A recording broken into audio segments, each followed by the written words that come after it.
Okay, and I think we're live. Should be in a moment. Just waiting for... oh, there we go. And live. Hello. And welcome back to Final Fantasy XIV and Sorin's Journey. On Wednesday we started off with the Warring Triad quests in Heavensward. They lost a little bit of content before we get back to the main story quests.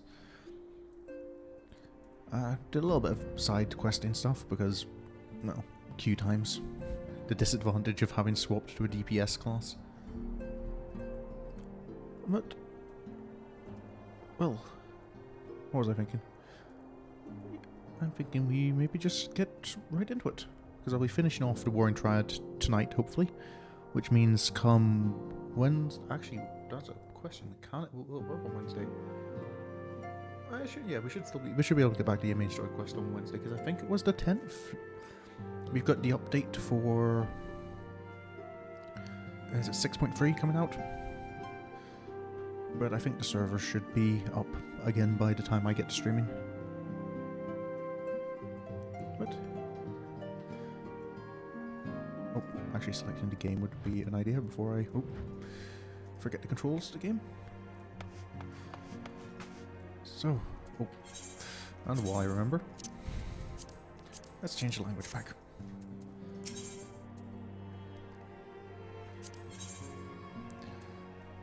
So, Unulkalhai, what's the next step we've got? Warrior of Light, if this world is to survive, we must needs move forward with our plan. Another pillar of the Warring Triad must be toppled. The question of which has already been answered. Following our encounter with the Legatus, Archon Y'shtola detected erratic etheric waveforms emanating from the sector containing the Eikons Sophia, known simply as the Goddess in former times. Such readings can mean only one thing. She is close to awakening. Let us return to Azys Llya forthwith and put an end to this primal deity, lest she rise again in all her terrible glory. Right. That certainly sounds like a problem. Don't know if the Goddess sounds better or worse than the Fiend, though. Helix. Sephiroth was certainly intimidating, but not too bad. I'm just going to swap around. Okay, there we go. I think that just makes it a little easier for me to see chat.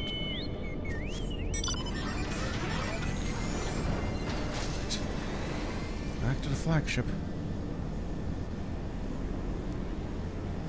I wonder, there's got to be an Aephorite in there somewhere, right?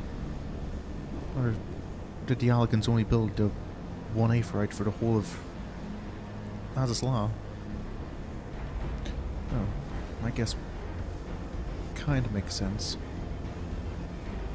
Couldn't have people just teleporting in from wherever. Or you need to recalibrate the Aephorite every time you fired someone, if they weren't allowed back in. But this feels like the kind of place where if you worked here, you weren't... I don't think you really were allowed to quit.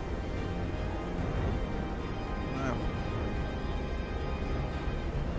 maybe that's a question for the students of Baldesion to answer. No, not the students of Baldesion, the Sons of St. Koinok. They were the ones studying the Algon ruins, weren't they?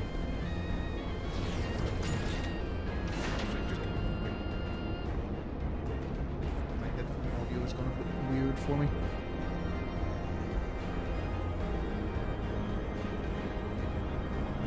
There we go.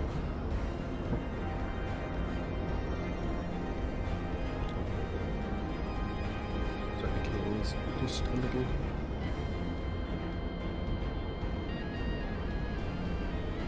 okay, that should be stable now.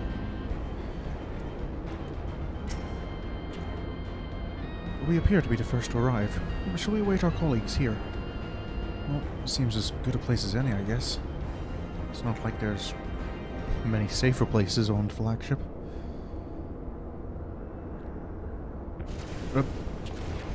Maybe I spoke too soon.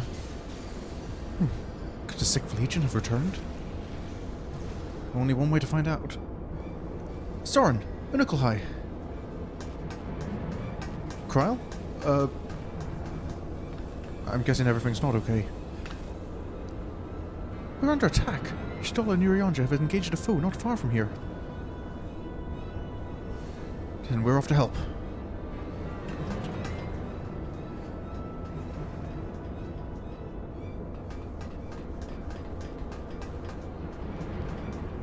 Is everything okay?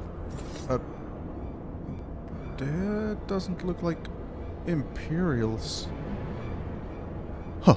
Really, is my shield dust tested? It seems the Eikons have not been lax in their recruitment. Y'shtola? Any idea what we're dealing with here? Think you so? Mayhap your arm merely whiffered whilst you let it idle.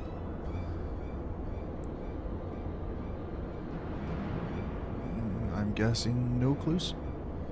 Still your tongues. We've stalled them long enough.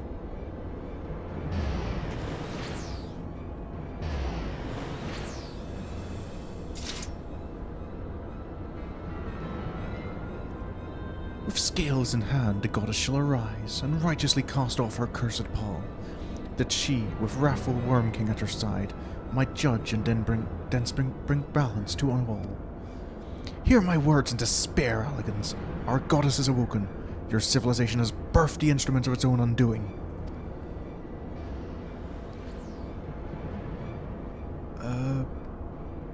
Right. That's not good. Tis well you're here, Sorin. I should like to know what our assailants were saying. You understood their words, did you not? You mean, you didn't? Guess the echo coming in handy again. 'Twas a Mercidian dialect, if mine ears do not deceive. The one which beareth scant resemblance to any spoken in recent times. As for our antagonist's meaning, I do gladly defer to those blessed with the echo.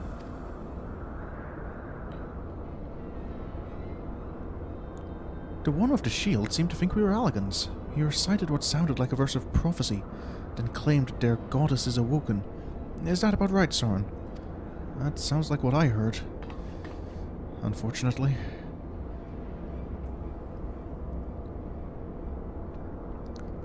And might we assume that this deity of theirs is the very Eikon we've come to topple? Aye, from their tongue, their words, and their attire. 'Tis like that our antagonists were Mercidian, thralls to the goddess Sophia and victims of the Eikons' incursions. If, as Krile claimeth, they fought as agents of Allag, 'tis little wonder that they sought to bring us low. You suggest that Sophia's servants have been liberated from their containment. Then we have no choice but to accept word of her awakening as truth.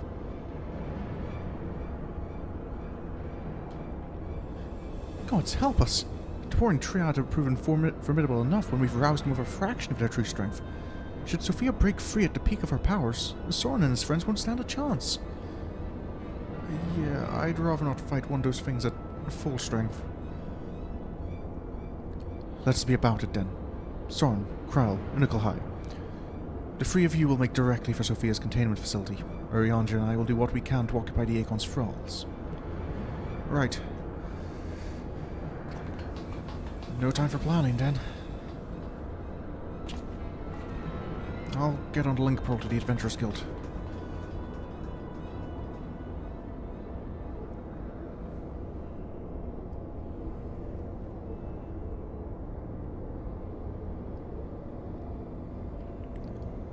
Mistress Krile, do you perchance recall the words of the prophecy in its entirety? Let me see. I believe it was, with scales in hand, the goddess shall arise, and righteously cut off her cursed pall, that she, with wrathful Worm King by her side, might judge and thence bring balance unto all.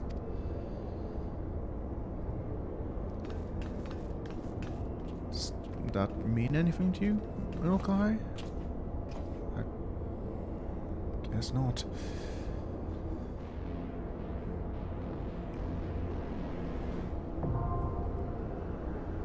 Right. Can't get too distracted thinking about the particulars.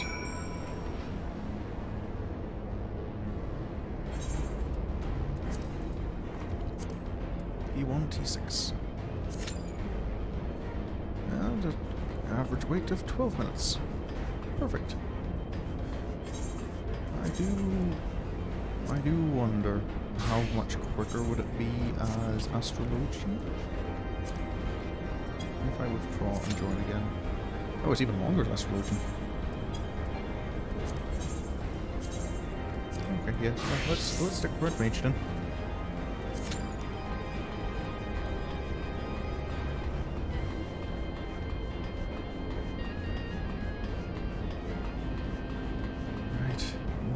What to do while I wait, though? I know I can't quite run in there alone, but...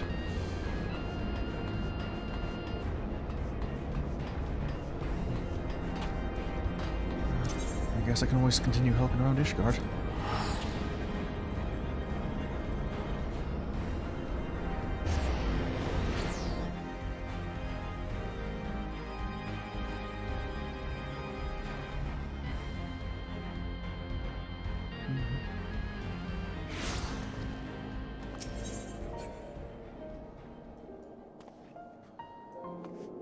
There's one quest I'm curious that I might try and do as well tonight if the Warring Triad stuff finishes up. I'm just trying to remember where it is.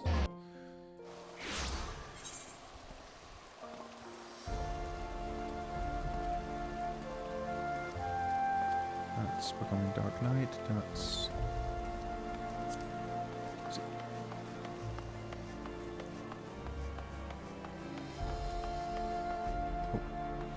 I have to talk to the gatekeeper.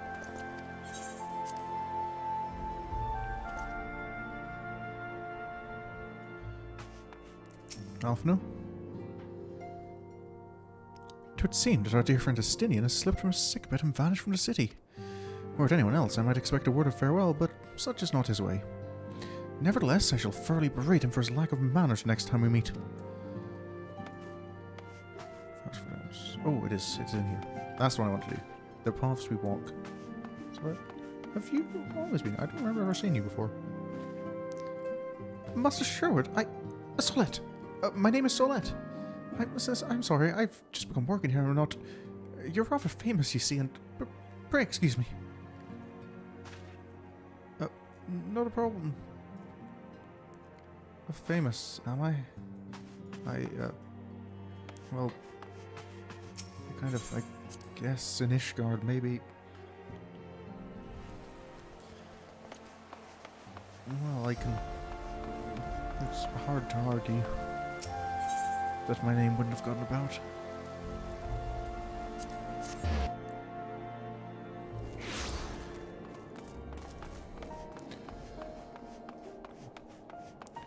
I do wonder how far I can proceed in... Oh! There we go!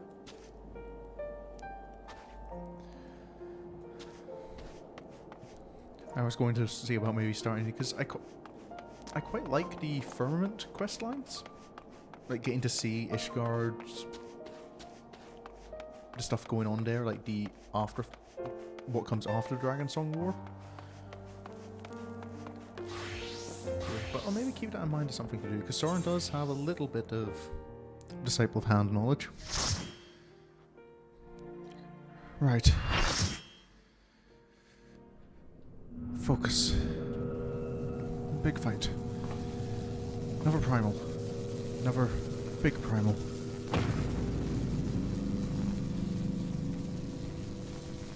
I leave the goddess in your capable hands.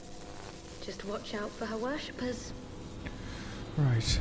Of course, they'll probably not take kindly to us.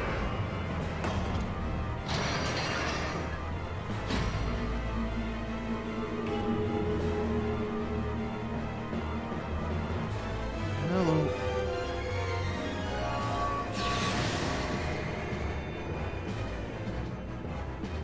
Right. Well, that's certainly what you'd expect from the word, the title Goddess. What's the scales? That's part of the, it's not disconcerting at all.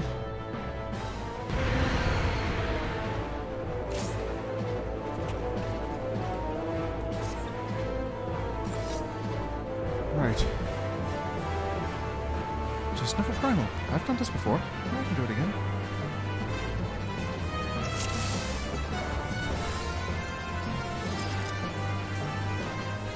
Ready, everyone? The unenlightened come.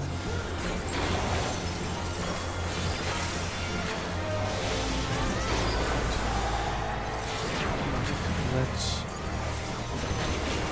try and finish this as quickly as possible. The longer we wait, the more powerful she might get. Oh, that's the problem. Okay, don't want to stay too far away then.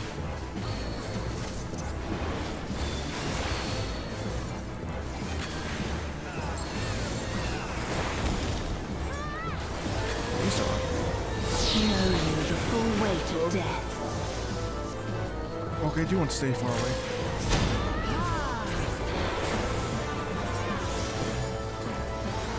Where'd she go? Up.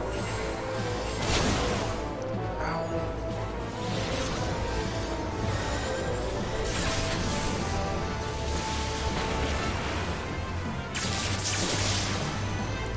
Stings. So far, this isn't too bad.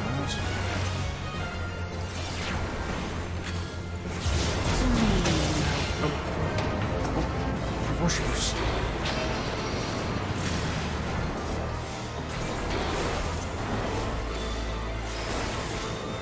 Don't look.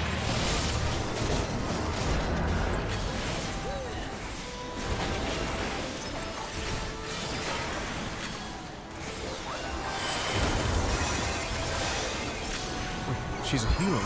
Okay, that's a problem that needs dealt with. Right.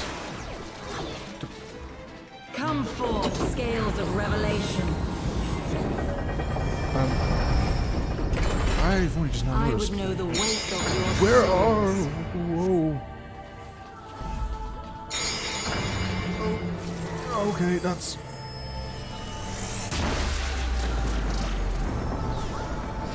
Oh, no more fence. Can you bring equilibrium? I shall tip back the balance. Right. Okay. I am not entirely comfortable with the situation.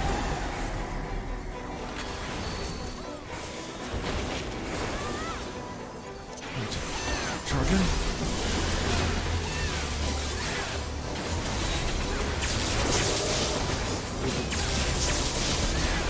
Sin must be balanced with suffering.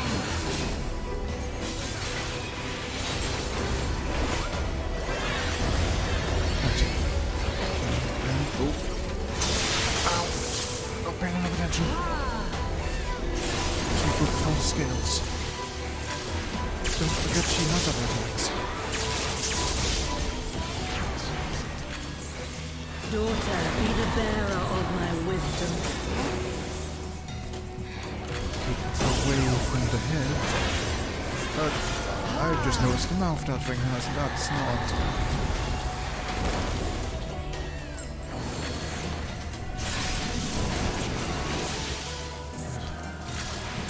We're making it free.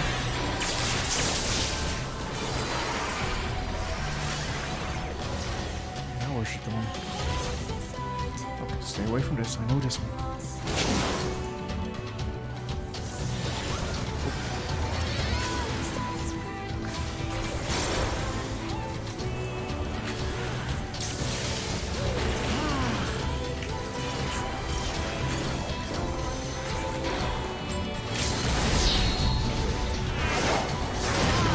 Lots of things to avoid. Whoa.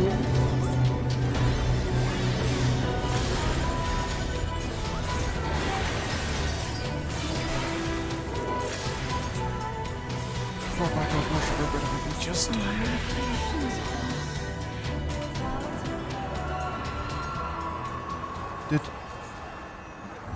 We got it, right?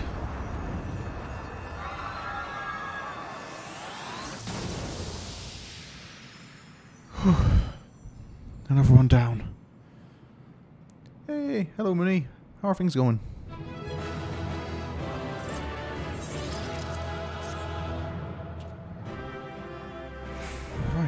That's 2 down. Just 1 more, right? Again, where are we? Do the Eikons have the power to just create spaces?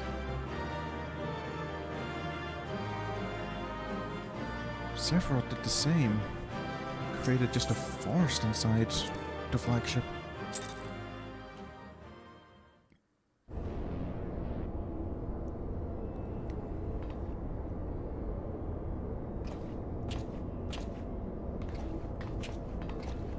Y'shtola, Urianger?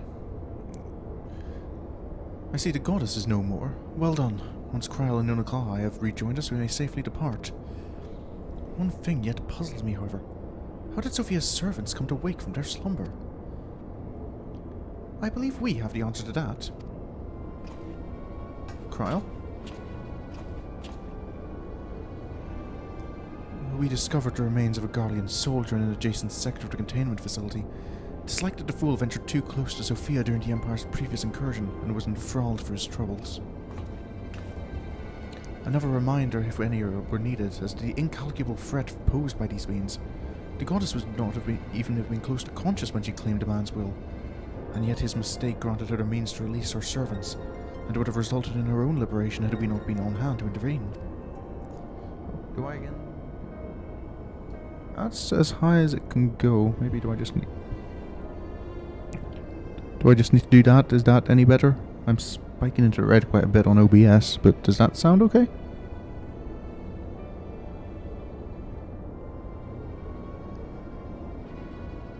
Okay, right, I will try not to speak too loudly then, because I feel if I speak too loudly with my mouth this close to the mic, it will cause problems. I do much wonder that the Eikons pawn was so capable of so effectively manipulating the facility's containment systems. How came he by such rarefied knowledge? That too is easily explained. During our investigation, Krile discovered a subtle flaw in one of the mechanisms which held the goddess in check. A flaw which had plainly been added intentionally. Upon examining the facility's records of the period, we were able to piece together the story.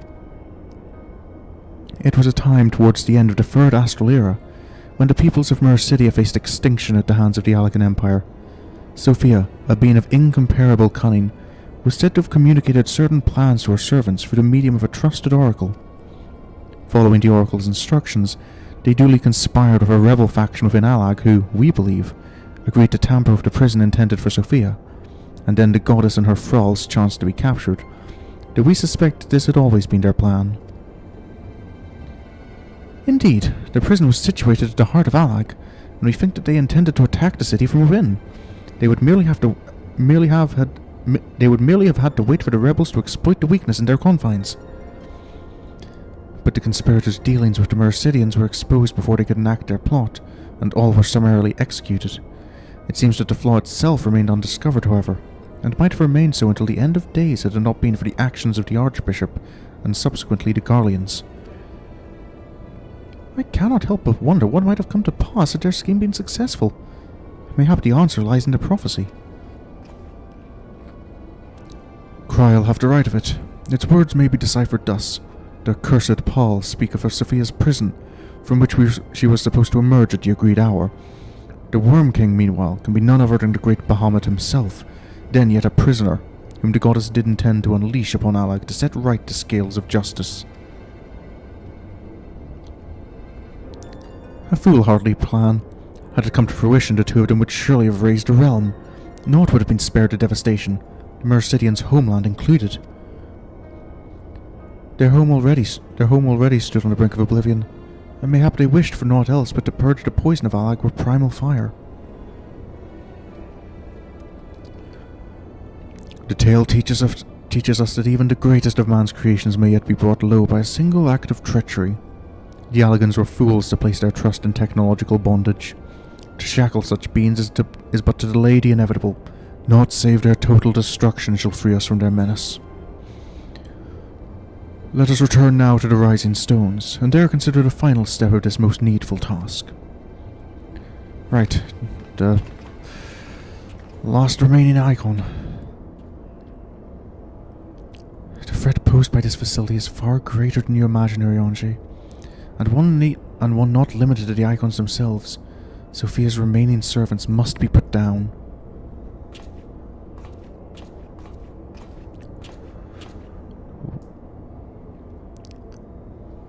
Warning. Deactivating stasis chamber support systems will result in subject termination. Enter identification code to continue.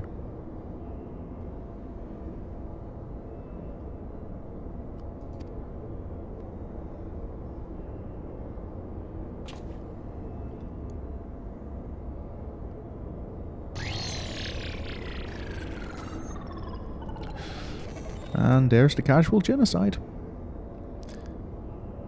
Identification code accepted. Subjects terminated.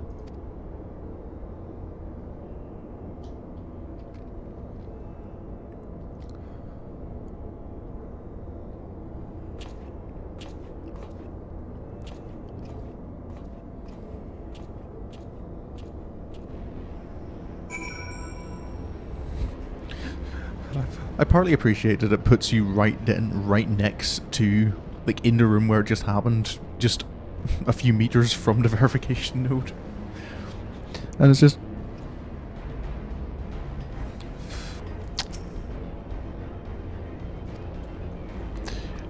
yeah, I feel if Sorin had been standing there the whole time, he might have seen something. Well, back to the Rising Stones. And find out what the next step is. And hopefully the last step.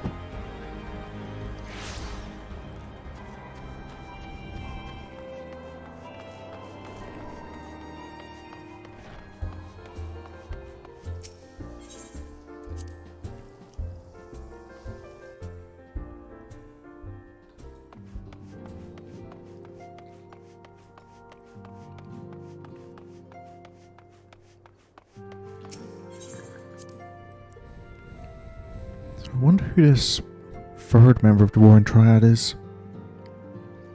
The Fiend, the Goddess, and who else? Is Artemis Warrior of Light? Archon Y'shtola mentioned that there was a matter she wished to discuss. Well, I'm all ears. What's happened? Well met, Sorin. You'll forgive me if I seem curt, but I would settle an account with our young friend. While conducting a final sweep of Sophia's containment facility, we discovered that all her remaining thralls had perished in their stasis chambers. This was your doing? Aye, it was. I chose to act upon the knowledge revealed within the tombstone we recovered. The true purpose of those prisons is far more horrifying than we first assumed. The Eikons were not simply observing the Eikons and siphoning away their energies. They were conducting experiments in preparation for a far more ambitious project. If you'll recall, both the Fiend and the Goddess were imprisoned within massive spherical structures. These spheres were the prototypes which paved the way for the successful construction of an artificial celestial body. You speak of Dalamud. Aye, the Eikons' cages are unmistakably of the same design as the Red Moon. To be plain, the research facility contains the seeds of 3 calamities which might feasibly be visited upon a chosen target. Eliminating one of them necessitated the destruction of the Goddess's slumbering thralls. A distasteful task, unbefitting one such as the Warrior of Light. Thus did I resolve to perform the deed myself.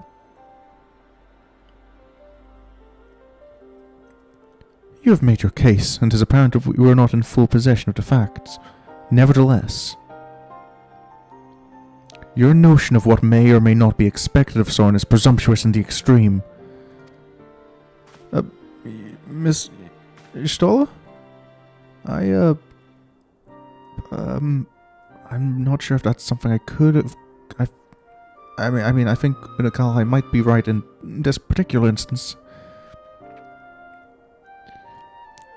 When the Warrior of Light chose to join the Scions, he did so in the knowledge that he would be required to face and destroy not only the Primals, but also their fanatical servants.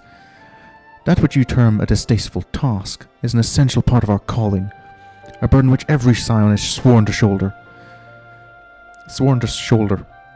I am really not doing good at English today.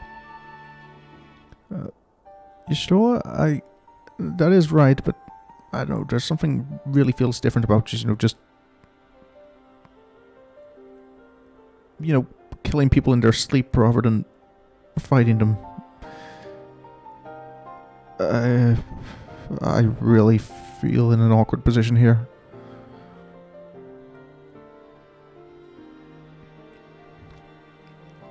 I see. 'Twould seem I misjudged the depth of your resolve. Right. Yeah. No matter. Assuming I have made myself understood, we need not speak of it again. There is, however, one other subject which merits discussion. You determined that Sophia's thralls were broken by a Garlean soldier who had somehow gained access to the containment area, did you not? If that is the case, it seems highly doubtful that the interloper wandered into such a dangerous part of the facility by chance. Dissidents within the Empire claim that the Sixth Legion is rife with agents under orders to thwart the Legatus' mission by any means necessary. Lest you imagine that we have allies in Garlemald, I should clarify that their motive is wholly uncharitable. Regular Van Hydrus rose to the top of the Garlean military on merit alone, and is fiercely loyal to the Emperor for recognizing his efforts. His compeers, by contrast, rose through the favour of the established order, and would accordingly do anything to see him fail. That they would be so reckless? You truly believe that the actions of these agents contributed to the recent crisis?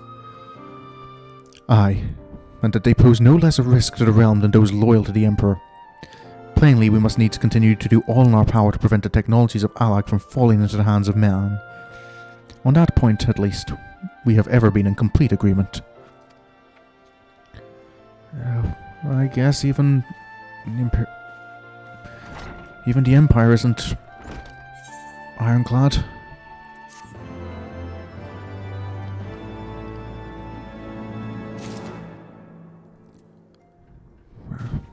I suppose that makes this all the more urgent that we deal with this lost pillar. Greetings, Warrior of Light. But one pillar of the Warring Triad remains, Zurvan, the icon known as Demon. According to the histories I have uncovered, this monstrous being was worshipped by a race of Mercidian beastmen. These creatures are the key to maintaining Zurvan's manifestation, and we can be sure that many such thralls will be imprisoned somewhere within the research facility. It is imperative that we determine their exact location as swiftly as possible. We dare not risk repeating the near disaster we suffered at the hands of Sophia's servants. As such, your fellow Scions have already begun an exhaustive search, but there are several sectors which only you, Krile, and I can enter without fear of enthrallment. Let us make our way to Azys Llya forthwith and aid the investigations. Right. I suppose we do need to make sure that, well, none of us fall to primal influence. That would be... As much as Y'shtola seems to think of my resolve, I'm not sure I could bring myself to, kill her or Urianger if they were tempered.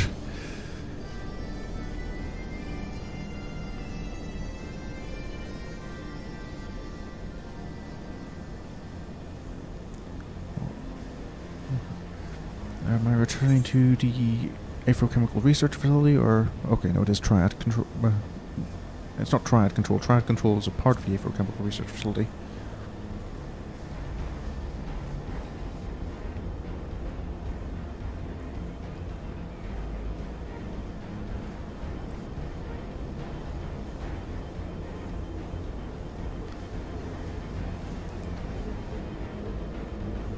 Here we are again.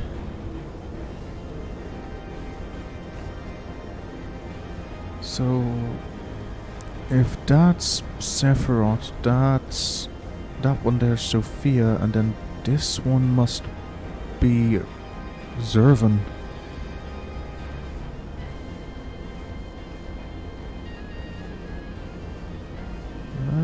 Well, a big axe. Wings. Can I assume he flies then? And hard to figure things like that out from just a statue, I guess. Oh, might have first to arrive this time? Well, I guess nothing for it but to wait. Oh. Sorin, it's good we caught you. The facility has been swarmed by Imperial troops. By their standards did we judge them soldiers of the XIV. Aye, once more doth Regula von Hydra stretch forth his hand to seize the forbidden fruits of Alag. And once more have our meticulous wards been swept aside like so many cobwebs. Your meddlesome wards were destroyed from within by the pulsating energies of an Eikon. Hydrus. Right. Nay, put up your weapons and listen. The followers of Zervan have awakened, and they toil to rouse their master. The demon's worshippers yet slumbered when we confronted Sophia. Could the taproot of our thralls have been more widespread than we thought? They shared a common enemy. 'Tis not unthinkable that they would seek to free all those at the Elegance imprisoned. Yes, the cage doors are open, and whilst you stand here quibbling over who picked the locks, my soldiers are inside the facility risking their lives and their sanity. They have volunteered to face death to prevent Zervan's servants from waking him into the fullness of his power. Now, assuming you have at last understood the gravity of the situation, it is time that I rejoined them.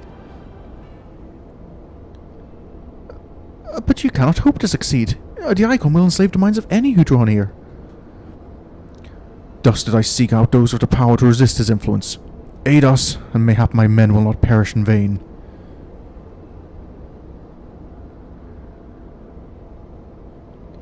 He was asking for help? You propose an alliance? I have delved into the depths of this place and found its technology wanting. These mechanisms have failed to hold their prisoners, and such broken artifacts are unfit to bring before the Emperor. Twice have you bested me in combat. Will you now lend me that strength and stand against our mutual foe? 'Twas in opposing your reckless schemes that Yzale was lost to us. You expect us to simply forgive and forget all that has come before? I expect you to put aside your emotions and use your better judgment.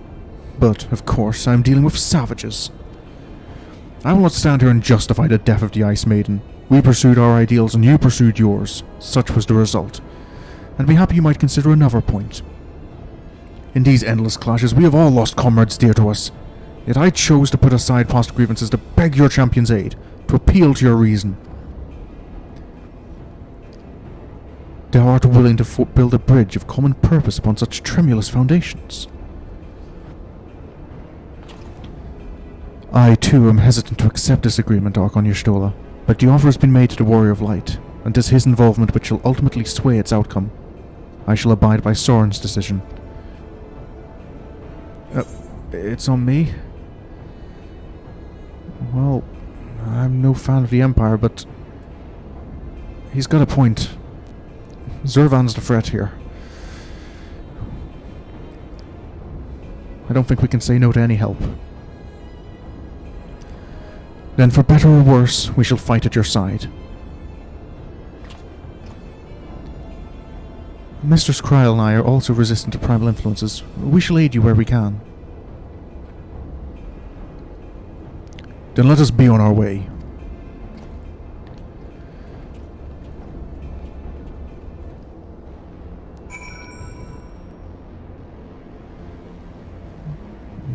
The Imperials have lost people dear to them too.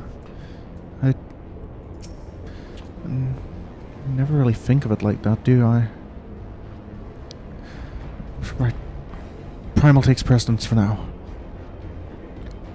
Our companions have already passed through to the research facility, but we should not lag behind. Right. No time to waste.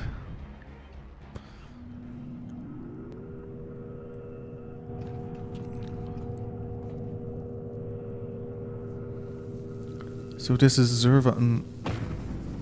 Still contained, at least.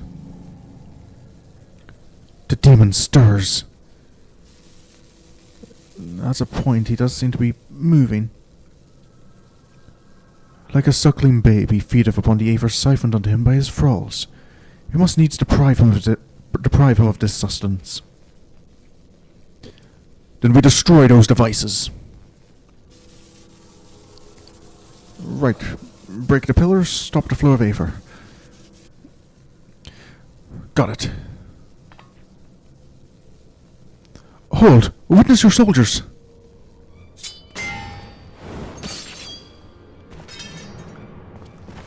They're fighting each other. But they have turned one against the other. Even half awake, Zervan corrupts and converts those who enter his aura.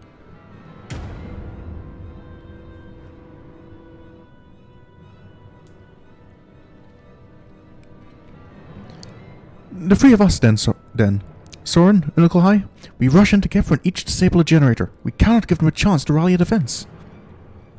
Right. What about the rest? There are 4 mechanisms by my count. If I can avoid the Eikons' miasma, my blade will make short work of the last one. We, all of us, have pledged our lives to... Keep your lives, however you tend to my fallen. Some may yet survive with their minds intact.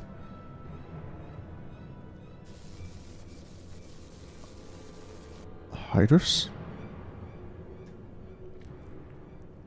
I know not if my strength will be enough. I am no champion.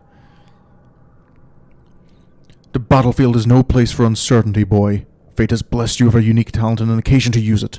Do not waste such a gift. We strike!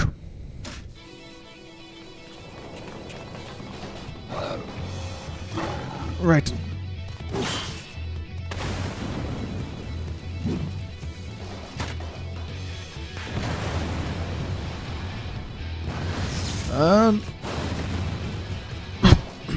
Dealt with. Maybe I shouldn't use quite so much force.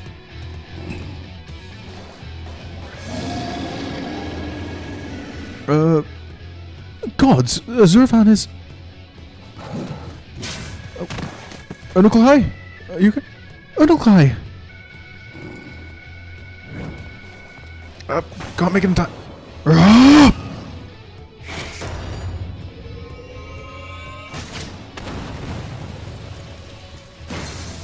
Hydra...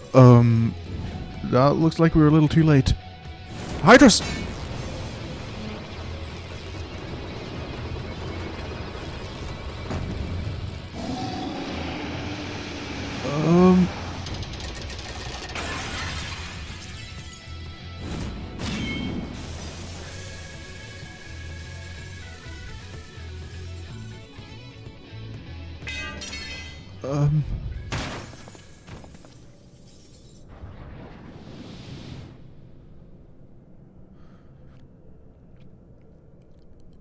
He slumbers once more.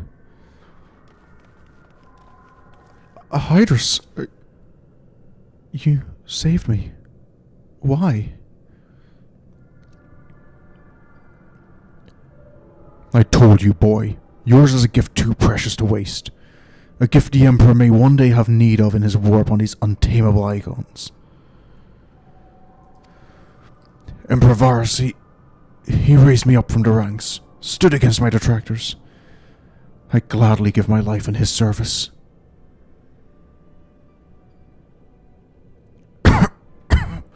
You must finish this. Slay these leeches upon our star. Kill them all. Kill Zervan.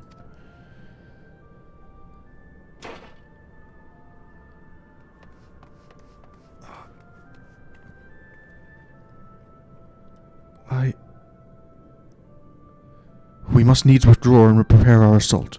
At the cost of his very life, the legatus have prized open for us a window of opportunity. Right. Yep.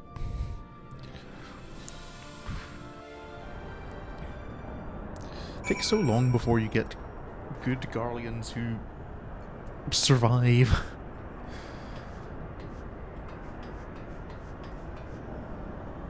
He's...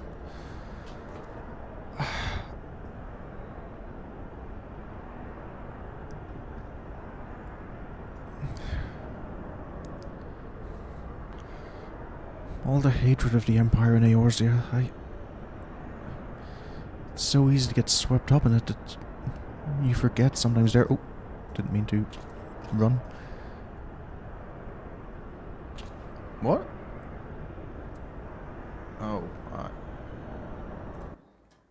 Oh, I need to fix that.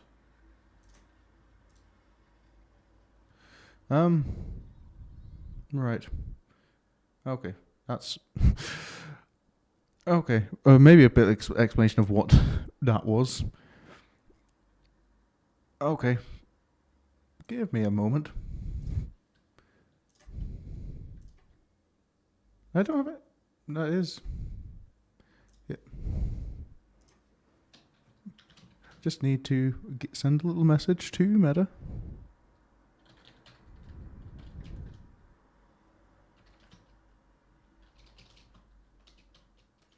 Or I think maybe has he fixed it already? Or can I do that myself? And incoming, I believe I can turn these off. And I believe that still works. Okay, yep, I'm still getting mic. I'm still getting Final Fantasy. Okay. Yeah, my computer is connected up using a app to Meta's computer so that we can stream each other's sounds to each other, which is quite important for when he's doing the stream management. And I think what happened was he started using his computer, forgetting that that was set up to do that. So I think we started getting his audio.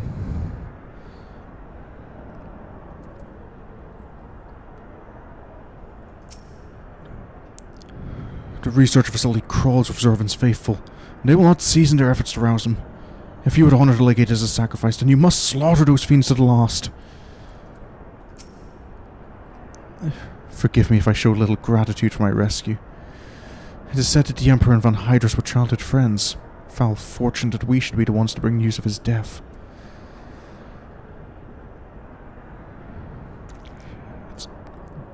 Why did I stand on the squelch? Right, we have to make this worth it. Unulkalhai.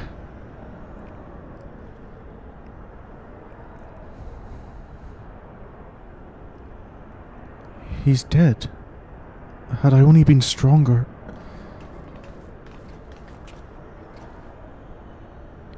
Enough of that. There'll be time for regrets after we've rid the world of Zervan. Krile has the right of it. The demon has fallen back into torpor for now, but we must act swiftly if Regula's death is to have meaning. The survivors speak of an army of thralls loose in the facility, and we must assume that these followers continue their efforts to awaken the Eikon. Let us then concentrate upon diverting them from their task. Mistress Krile and Master Unulkalhai, prithee secure the controls to Zervan's shackles and limit the restoration of his might. Archon Y'shtola and I shall forge ahead and strike down those thralls as would seek to harry you. Warrior of Light, thine is, as ever, the most perilous duty. Gather to thee thy trusted companions, and extinguish from this realm the fires of the demon himself. Right.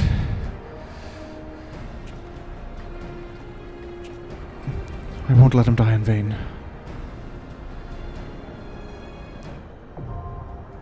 He might have been an enemy, but... I don't know. From what little I've seen of him... I don't know. I feel there was a good man underneath all that. My gear is low. I don't like the squelch.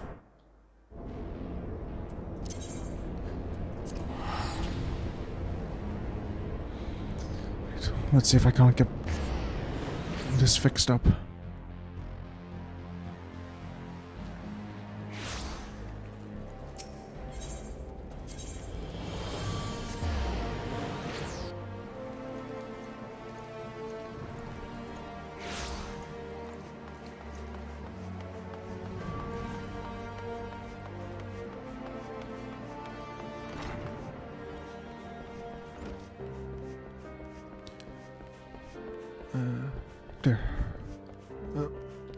excuse me.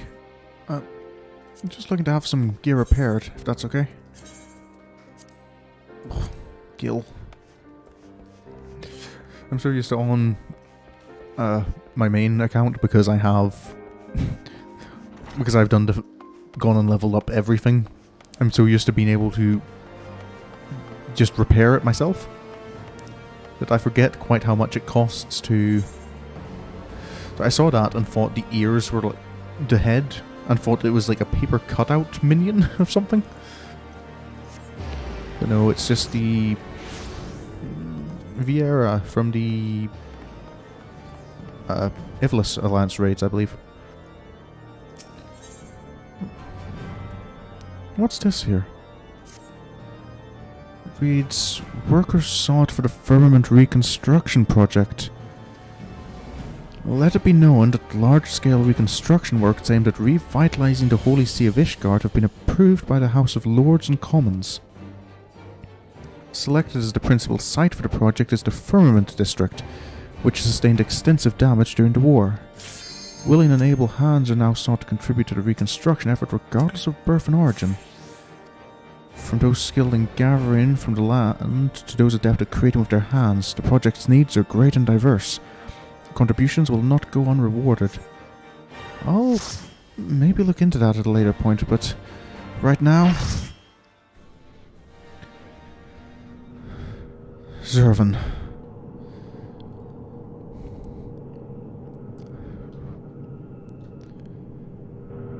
Time to bring this threat to an end. There's been enough sacrifice for one day. We must take the chance we've been given and defeat Zervan now. Right. Z1T9.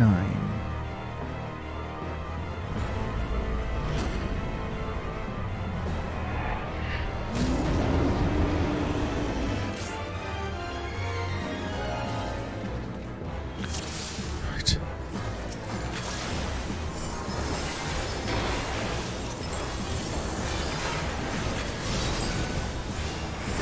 So he's seems to be still half trapped, so oh, that's a problem.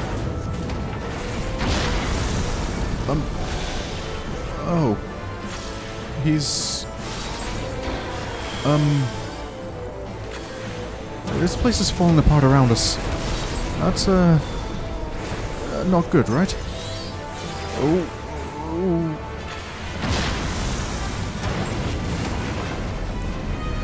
Sephiroth's legs. Oh.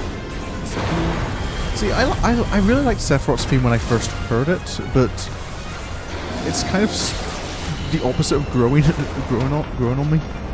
Oh, he's okay.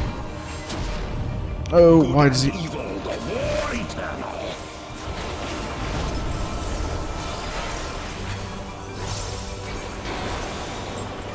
Okay, well he's free now, but he's only just broken free. That's my doubt is fled.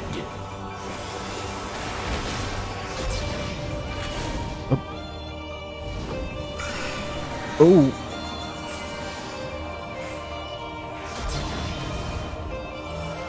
Oh, all together. Ow.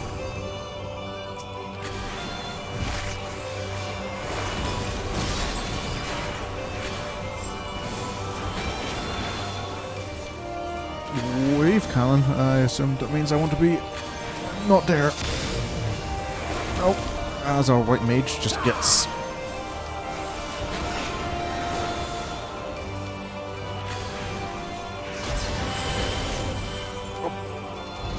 So this again. I think I'm safe here. Gather together again. Ow.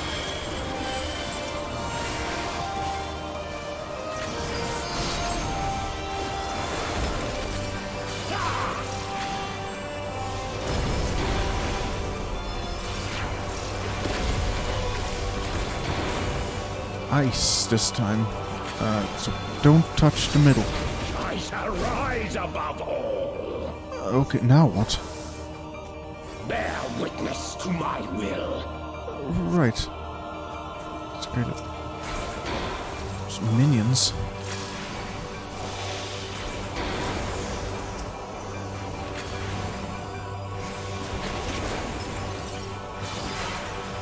Oh, bigger minions.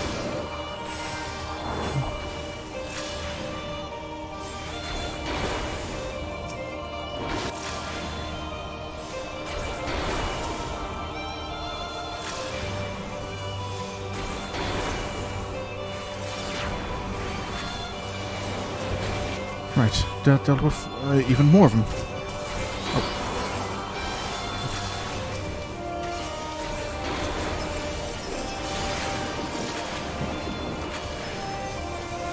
Fire, thunder. Oh.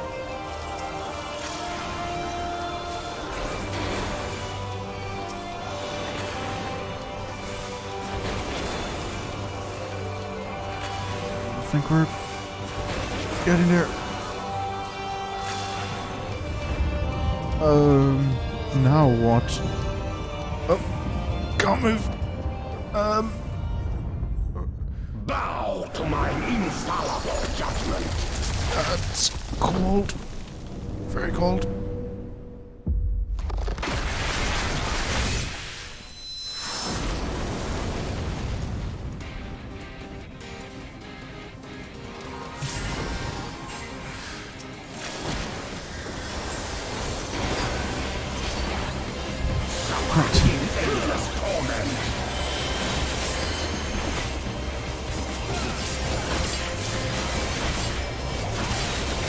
So I have infinite fire. I can't remember what that was.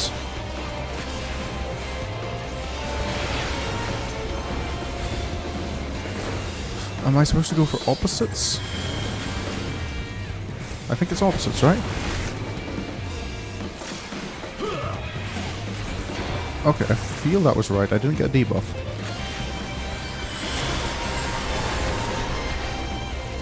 Well, no, I have. I've got one.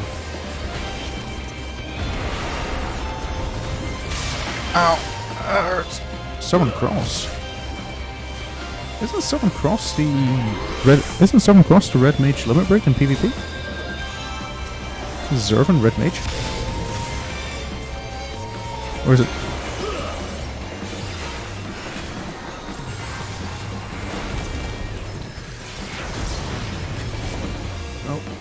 Disappeared again. Oh, ooh, sorry, shy away.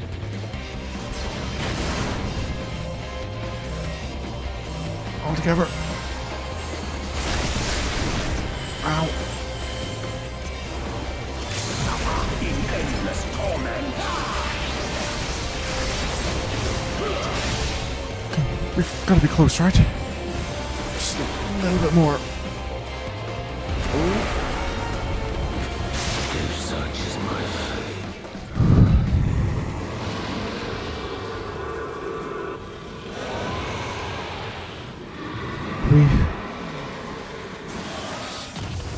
We did it. And now I have a moment to breathe. Where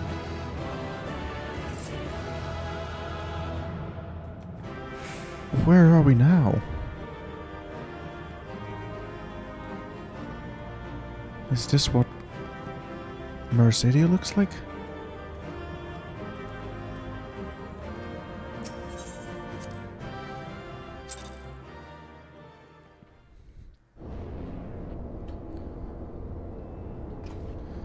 Right. Everyone, how did it go your side? Incredible as always, Sorin. Hopefully that we'd lost our world seas of the likes of Zervan. Every one of his thralls has been slain as far as we can determine. Our victory over the warring Triad is complete. An impossible feat had we not been blessed with your cooperation.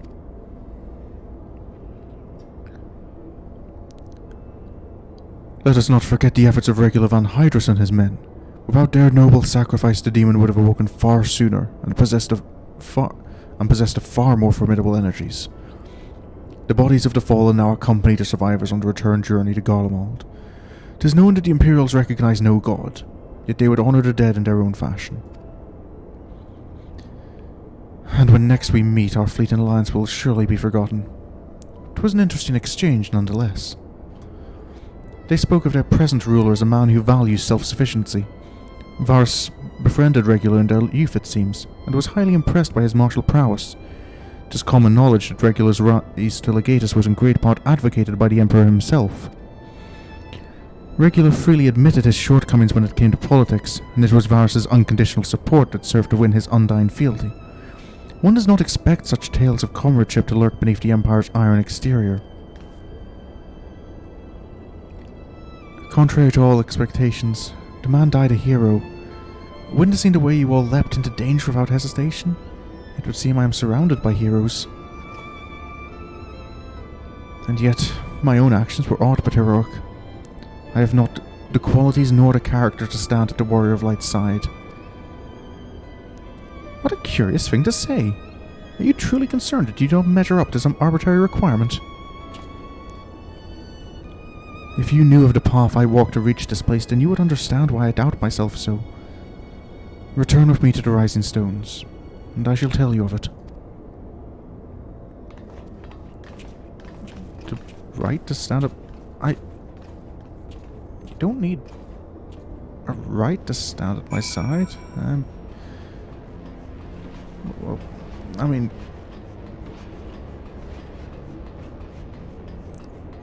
You know, as long as we've got each other's backs, I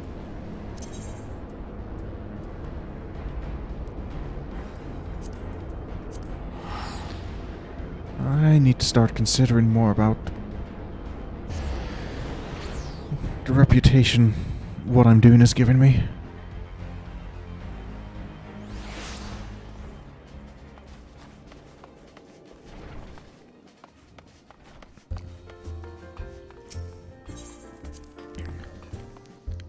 As much as I still don't really feel like it, it's getting more and more clear that regardless, people are considering me a hero.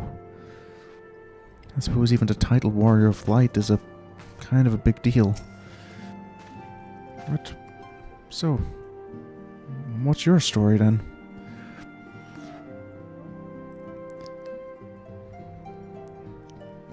With your victory over Zervan, the warring Triad is finally defeated.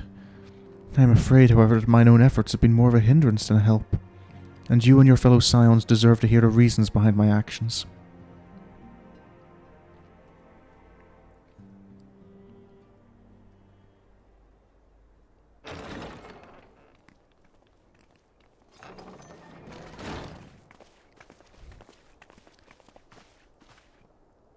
I always appreciate whenever they enter the room, it's the dramatic the doors flinging open. I promise to tell you of my journey, of who I am, of where I am from. The truth is, I am not of this world. Not of this world? What does... I was born of a different star, a child whose power of the echo was too feeble to save his dying world.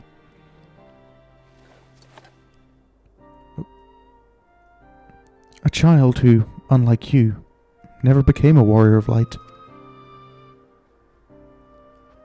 When all I knew stood on the brink of destruction, I was yet half grown. Had I been born but a handful of years earlier, history may have written a different tale. The seeds of other heroes that had yet to fully sprout may not have withered and perished. The star I failed to save is known to you now as the Void. The Void? That... You're from the Void? Though Sorin knew not that I spoke of my homeland, I have explained to him before the cause of its ruin.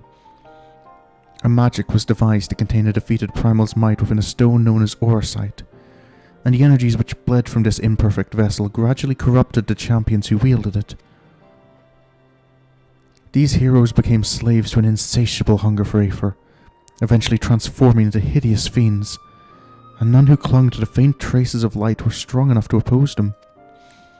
The demons next turned upon each other in a war which drained the land's Aether in ever greater amounts, until one day the star was suddenly swallowed in a flood of darkness, an entire world unmade in an instant. The void sense you encounter here in this realm are the twisted remnants of once mortal beings who gnaw on what motes of life force remain.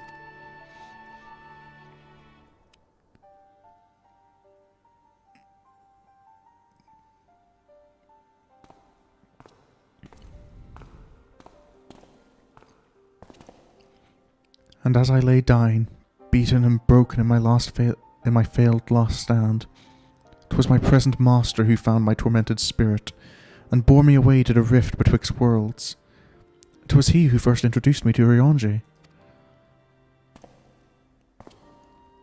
At my mentor's feet did I learn of the nature of reality, of the existence of mirrored worlds and the eternal struggle between dark and light. Sudden and overwhelming superiority for either side will shatter the balance, and the world in question will be returned to the void by a calamity beyond imagining.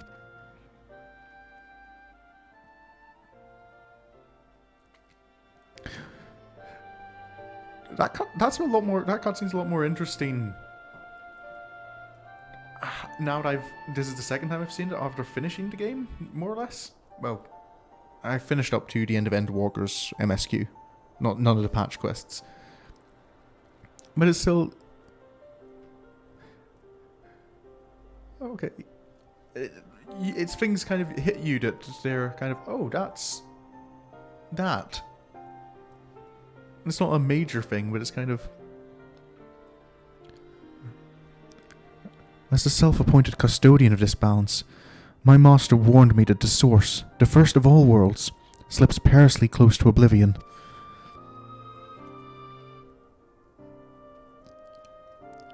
In what spirit did this master proffer such a warning? A benevolent gesture, or veiled threat? To these questions and more do I mean to coax forth answers, yet no matter his intention, the Heideland doth teeter on a knife's edge is undeniable truth. Knowing this, what choice was given you to make?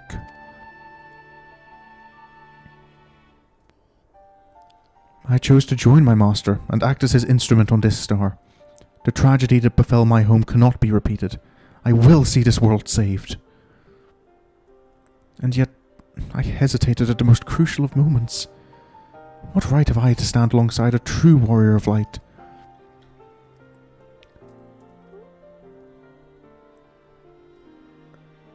Unulkalhai, it's not like I started out being able to do everything either. There have been times I failed to act, failed to save people, had to run away, not able to do anything.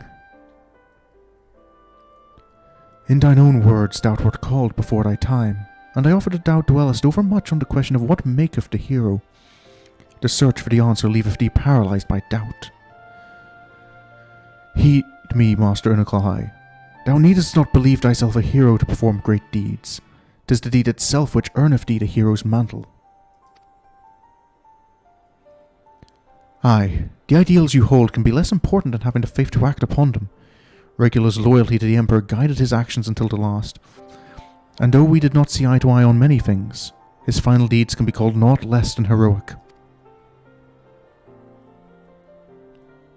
Personally, I find that faith in my companions allows me to act unhindered by uncertainty.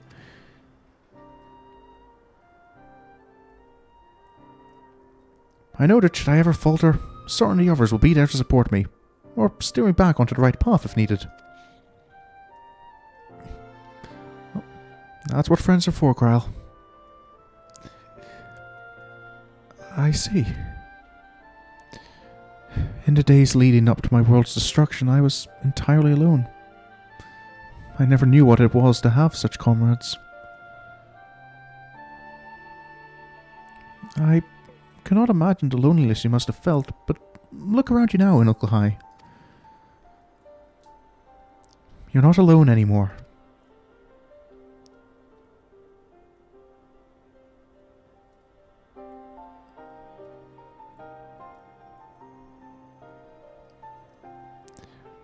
She's right. You've got us now.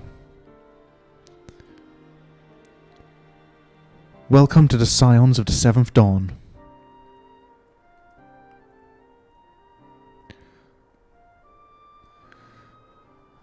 A new friend from another world.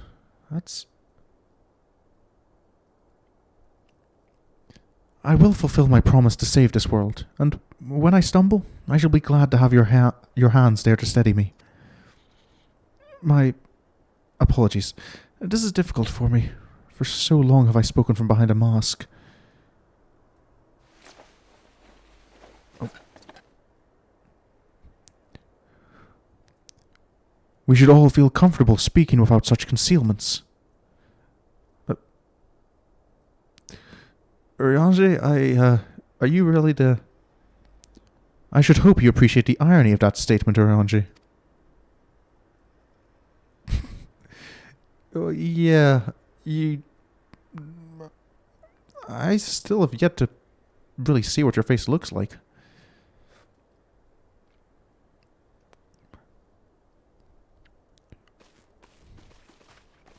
I haven't even caught a glimpse of him without his hood up or those tinted goggles on.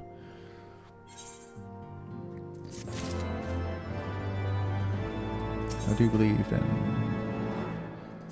those are just extreme trials, which I don't think I'm going to attempt. I need more studying, and I think even longer queue times. But, well, we've only been here for an hour and 12 minutes.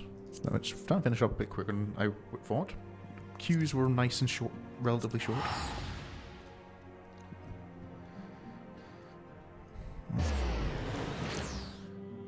Let's see if there's any small odd jobs I can do for House for Toms now that's all dealt with.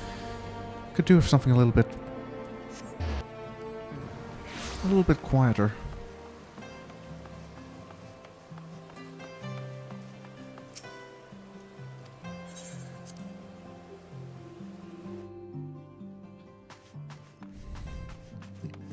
Hello, sir. Is there anything I can help with around here? Just before I move on, want to do what I can to help out.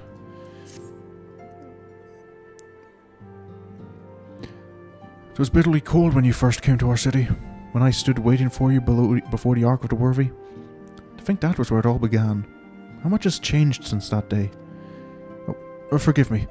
Of late I've been studying the works of a Balladian poet king who wrote, "To ye who ask of things to come, give thought to what is past and gone." So rarely have we the luxury to reflect on the choices we have made, on how they have shaped our lives and the lives of others. Even I, a mere steward whose deeds would not merit a footnote in the annals of history, can see the value of this. I say this to you, Master Sherwood, because as you move, so does the world. Pray spare a moment to contemplate your journey while you can. The road stretched on, obscured by an endless veil of snow. Somewhere in the white beyond stood the great iron gates, and on the other side a humble manservant who awaited the coming of free travellers.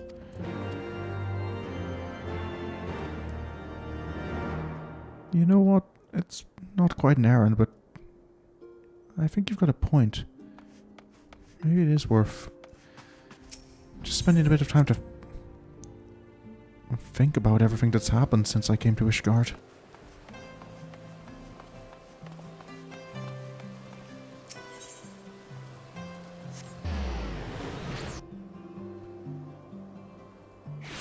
So much has happened since the banquet in Ul'dah.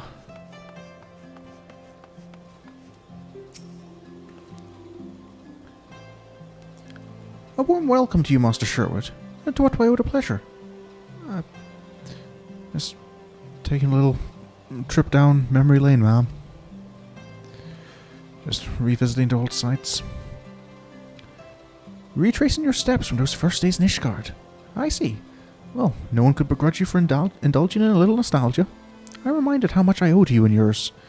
Lest you forget, foreign merchants were subject to a frankly unreasonable level of scrutiny until relatively recently.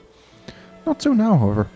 Now goods from every corner of Eorzea flow into our markets, and that, my friend, is change we can all appreciate. Merchants of all nations speak a common tongue, and its words are coin. Needless to say, there is little profit to be had in prejudice, especially against those who have received a patronage of account. Thus, when the wards of House Fort Holmes arrived, she was glad to make their acquaintance.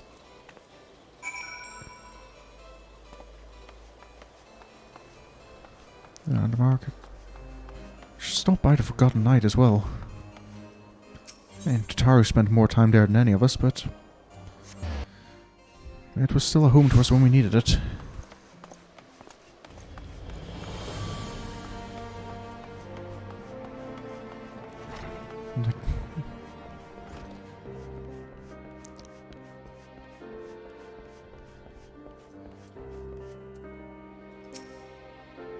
Hello again, sir. Oh, yes. I thought this was a side quest worth doing on stream. What'll it be then? Ale? Mulled wine? No, don't tell me. Tea? Well, I'm just taking a trip through memory lane, sir. Just thought I'd stop by. Oh, so it's to be memories then, is it? Now that's a bit of draught that'll leave you wanting. Assuming you can remember your own name, that is. Take your friend, Tataru. One moment she's just another girl waiting on customers, clearing tables and so forth. And the next she's got a dozen admirers asking after her every bloody night. I'll be damned if I can remember how it happened.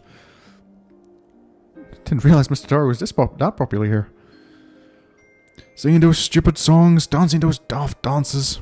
No, to be honest, I think it was our stories that really won him over. Stories of a certain hero's grand adventures across Eorzea, told of a flair that put a minstrel to shame.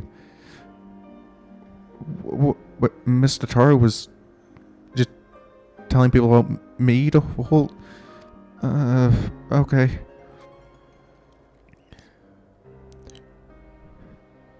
Who doesn't love a good hero's tale, am I right?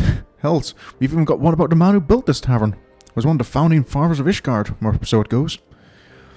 Now, as the Urianger told it, besides Haldroth, the only knights who survived the Battle of Nidhogg were the founders of the High Houses. Of course, these days, we all know better than to put too much stock in the words of the church, eh? Yeah, I suppose we do. Well, I've worked with some of the students. Don't be too hard on them. They were lied to as much as anyone else. But there's more to our tale than just words. There's a sword, too. One which has been passed down from proprietor to proprietor, since before anyone can remember. She's a rusty old bugger, but if you look closely at her handle, you can just about make out an inscription. Brothers brave and true, live well, forgotten and content. A man who forsook wealth and fame, and chose the life of a humble tavern keeper. It's just a tale, of course, albeit a good one. As for the truth, who can say, friend, who can say? He knew everyone's story, though he would never share his own. An optimist, he wanted to believe the best in people. Sometimes that faith would be rewarded, other times betrayed. But he would listen, regardless, and he would hope.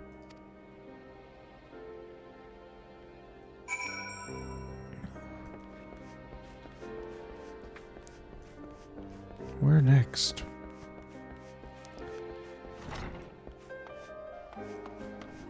I suppose it was...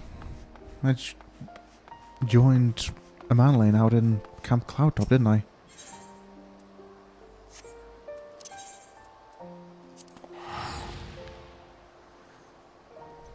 I wonder how things are going there. Haven't really stopped by too much, excluding all that business with the Red Bills.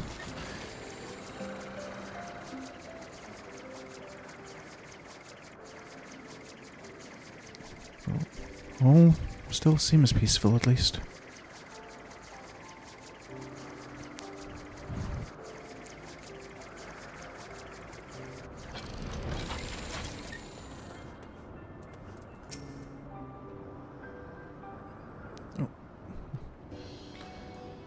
Master Sherwood, I was but this moment thinking of you. I had hoped to speak with you at Sir Aymerich's investiture, but circumstances conspired to prevent me from attending.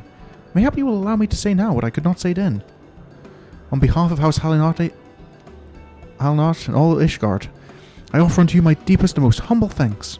You risked your life to stand against our sworn enemy and freed us from a millennium of torment. Though we could never hope to repay you, we will ever remember you and your deeds, that our children and their children's children might know the man to whom they owe their lives. You're welcome, but really it was nothing. Just paying back the kindness of the Count. I can see that the Grand Investiture would have been a more fitting occasion for such words, but I could not risk them being left unspoken. What brings you this way? As you can see, Camp Cloudtop remains much the same as it did during the war. Though we need no longer watch the skies for Duranian outflyers, the Vanu Vanu have proven themselves similarly worthy of our attention. Still causing problems for you, I guess? But... well, Madeline. I say, old boy, you have the most uncanny ability to appear whenever I least expect you. But enough about that. Honawa?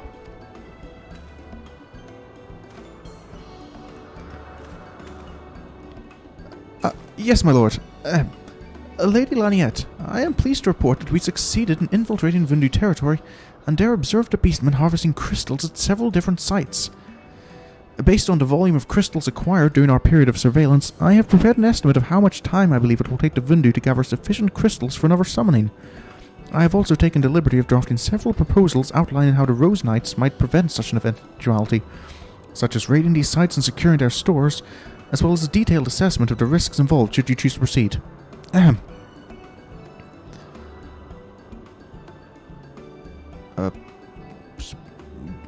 Bismarck's coming back? By the Fury, I gathered you were clever, but I was not aware you were capable of this. With respect, you are wasted on your master. Hard-working, full of potential?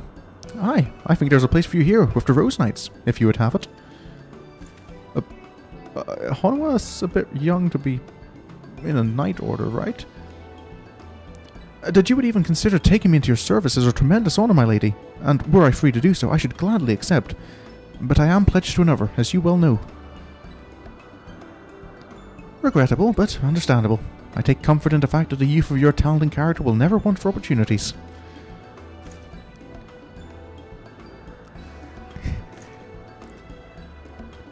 Pledged to another, you rascal. I thought I saw you whispering in young Solette's ear the other day. You certainly wasted no time wooing our newest maid. There'll be no secrets between us. You must tell me everything. Where you've been sneaking off to together, what adventures you've been having, every little detail.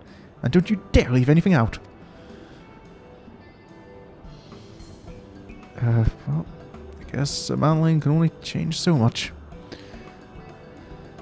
I'm sure he will not. In any event, you have jointly exceeded my expectations.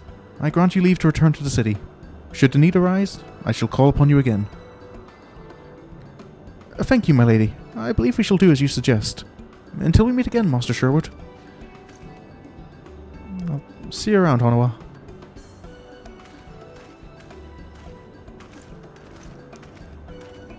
Not so fast. The next airship isn't due for another hour. We have so much to talk about. Honawa! Honawa!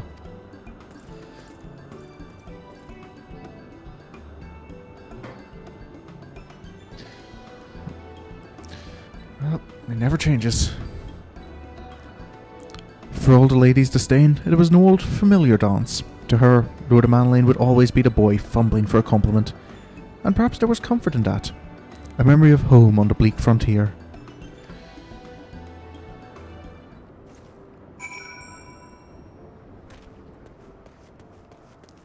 I wasn't expecting to actually see a Manlin again out here, but I guess it makes the experience all the better. I wonder then if I head out to Falcon's Nest if I'll bump into Atwarel.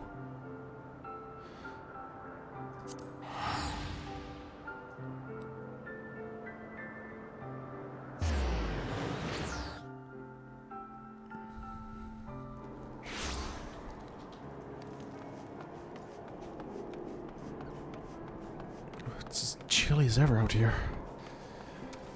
It's been a while since I've been out in Curfus. Sir Redwald? How are you holding up? 1,000 pardons, Master Sherwood. Had I known you were planning to pay us a visit, I would have seen that you received a proper reception. A feast, perhaps, or at least a formal welcome with the men in full dress. Oh, that's really not necessary, sir. I'm just doing a bit of reminiscing. You've more than earned it. One need only look to the pilgrims who come in their droves to pray before the relief to see the truth of that. Some abide in silence, while others shed tears. Not for sorrow, you understand, but for joy. Joy at being released from Nidhogg's torment.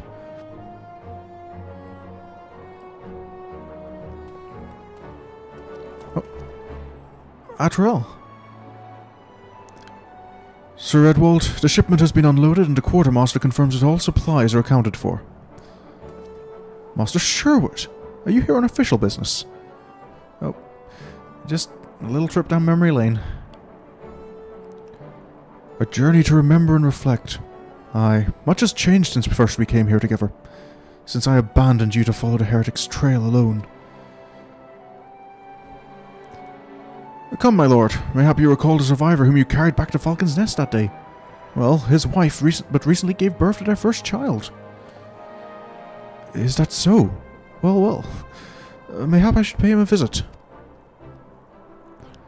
And I would doubtless be honoured, my lord. You need not put yourself to such trouble. Your responsibilities as Count surely leave little enough time as it is. Think not on that. I am still me and you are still you. Whatever our respective titles, I would speak to you as a friend.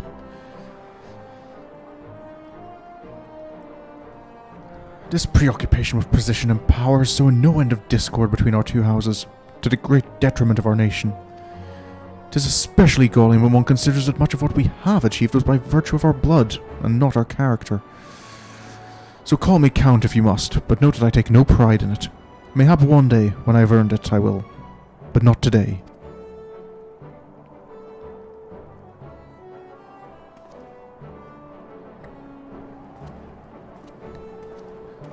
Well, with Fatrell in charge of House Fort Holmes, I think Ishgard's got a bright future. Still himself, is he? Does seem that way. An honourable man, mindful of tradition, he was loath to accept the assistance of a foreigner in exile. But when forced to confront bitter truths, he looked within and found himself wanting. Pride be damned then, if it led one astray. He would set aside his prejudices, and join hands with this gifted outcast for the greater good of Ishgard.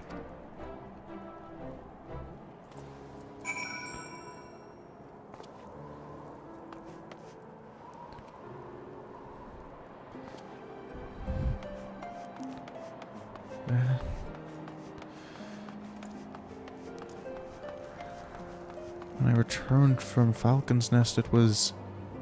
oh... Totaro and Alphino getting accused of heresy. Or fomenting heresy, anyway.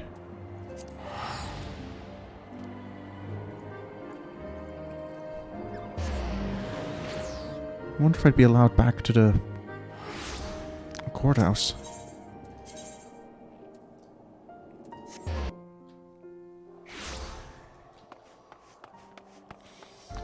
To have a look there.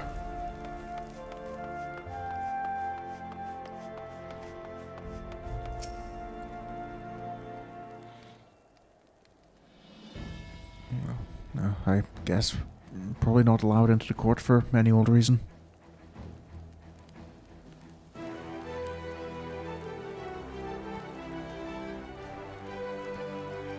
Two foreign heretics against two knights of the Heaven's Ward. Under the watchful gaze of the Fury they would fight, and the winner's claims would be proven true. It was the opening gambit of a greater game, whose stakes would remain unknown for some time. If we'd lost that duel, how differently would things have gone?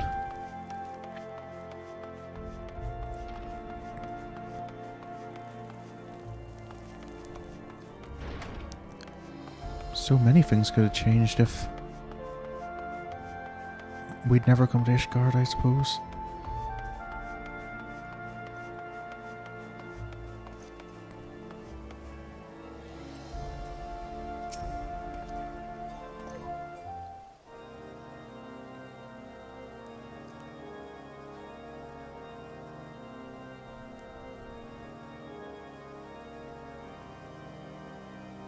There's the vault. You are Master Sherwood, if I am not mistaken. Can I help you? We have met, though I am sure you do not remember. It was a seeming lifetime ago when you answered the Archbishop's summons. I often come here to reflect upon all that has come to pass, and when I saw you gazing at the holy vault, I thought perhaps that you had too. You turned our world upside down. Everything we held dear, for change, for the truth. They say it had to be done, that His grace sought godhood. If so, then perhaps it was the Fury's will that you prevail. But to say it, to believe it, I know that no man is without sin, but he was pious and humble, wholly devoted to the church and to his people. I knew him, sir, and he was a good man. Whatever else he may have been, I will remember him as a good man.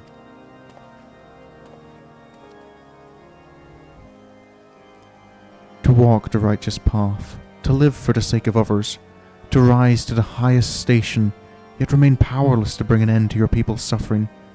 What price salvation then? What sacrifice beyond reason? For uneasy lies the head that wears the crown.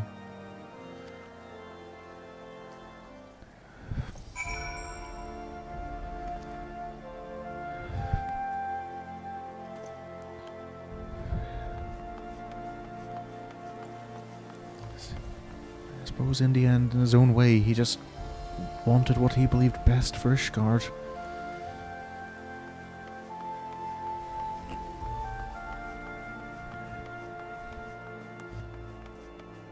If he hadn't been so firm in his own beliefs, unwilling to accept another solution, maybe we could have been allies.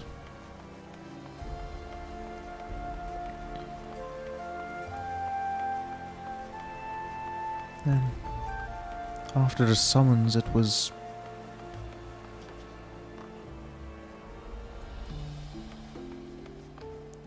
We went to rescue Raban, the general.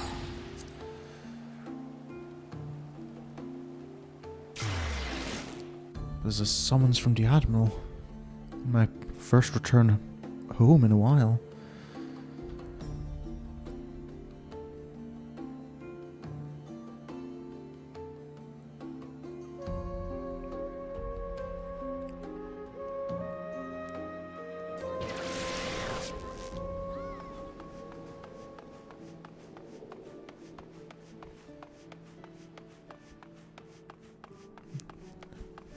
I wonder if the Admiral's taking visitors. He's probably a bit too busy for just, reminiscing about old times. Excuse me? Lieutenant Sherwood, this is most unexpected. Do you have business with the Admiral? A little, but it's nothing serious if she's not free. Just reminiscing about things. A journey of remembrance, you say? Well, far be it from me to deny you. Unannounced or not, I suspect the Admiral will be most displeased if she heard that I had turned you away. Right.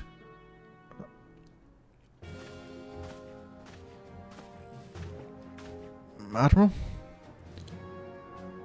Thank the Navigator. I had resigned myself to another day spent listening to my advisors prattle on about the Beastman's latest movements. Come, Lieutenant, tell me of your adventures. Well, I have been a few since I was last here, Admiral. Yes, Guardians sail in uncharted waters. Though I hope these new reforms of theirs meet with no resistance. It would not be the first grand voyage to run afoul of reefs ere it properly began. But with Sir Amerk at the helm, they may yet chart a course for generations to follow. Which is not to say our own doesn't need correcting. The Alliance has grown complacent. That bloody nose you gave us at the melee showed me that. Nor have I forgotten the lessons of the banquet. Rest assured we will root out any further turncoats before the daggers at our back. You have my word on that. And Lady Ugiri's besides. Thank you, Admiral. That means a lot. She had never been one to retreat, much less in the face of transparent theatrics. But this had been no ordinary battlefield, its rules of engagement anything but clear. So she would watch, and she would learn, and in time, she would act. Well, thank you for your time, Admiral, but I won't keep you from those Beastman reports. Speaking of Lady Ugeri, maybe pay a visit to the Domans. I've been passing through Reverend's Hall a lot, but I've always been too busy to find out how they're getting on.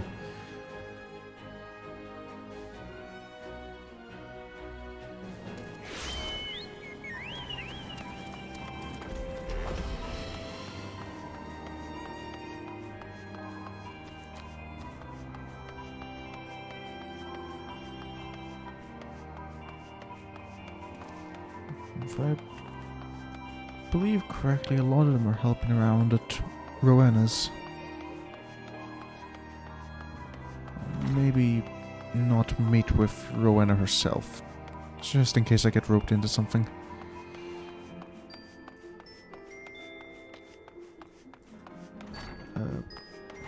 Hello? Anyone? Oh. Miss Ugeri? Master Sorin, is aught amiss? Not at all, just popping by, seeing how things were doing. Oh, apparently she was she was one of the ninjas who helped you with Raban, wasn't he? I am both flattered and surprised that you should remember my small role in this tale, given the grandeur of your subsequent endeavours. Though I must confess to having derived some selfish pleasure from donning the garments of the shinobi once more. I am honoured to have been able to assist in freeing General Raban from his captivity. And I believe I speak for all my countrymen when I say that we are most grateful to have been granted the opportunity to contribute to the restoration of the Scions. Much has changed, it is true, and much may never be as it once was. But in watching you and yours rise from the ashes and rebuild, I am reminded that we must never give in to despair, for there is always something which may yet be saved.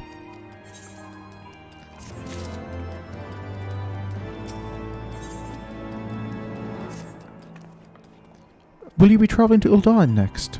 If so, I would ask a favour of you.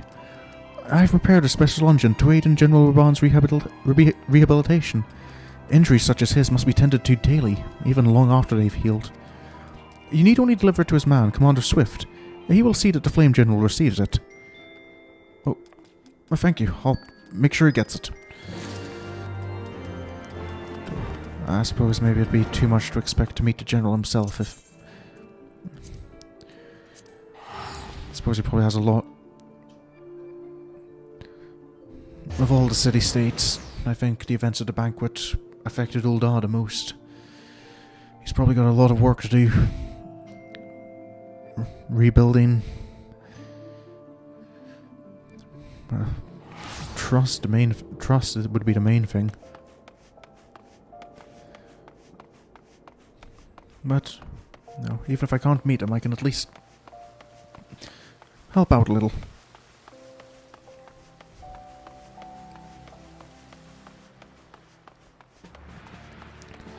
Commander Swift? Greetings, Sorin. What is that you have there? It's a tonic or of some kind. Miss Ugeri from Reverend's Hall asked me to give it to you, to pass on to General Raban. Unguent? I was not aware that General acquired such stuff. And one of our Doman friends made this for him, did she? Very well, I shall be sure to pass it on. Actually, wait here. We've just this moment concluded the meeting, and I expect he would be glad to speak with you before returning to the palace. He would?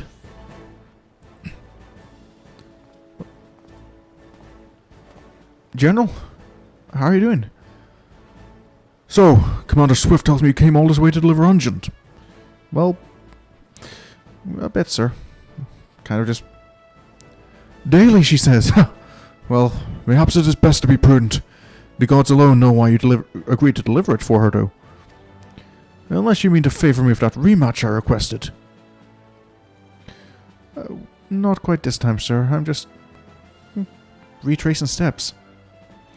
I jest, lad. You're on a journey of reflection, are you not? Aye, Merlweb said as much.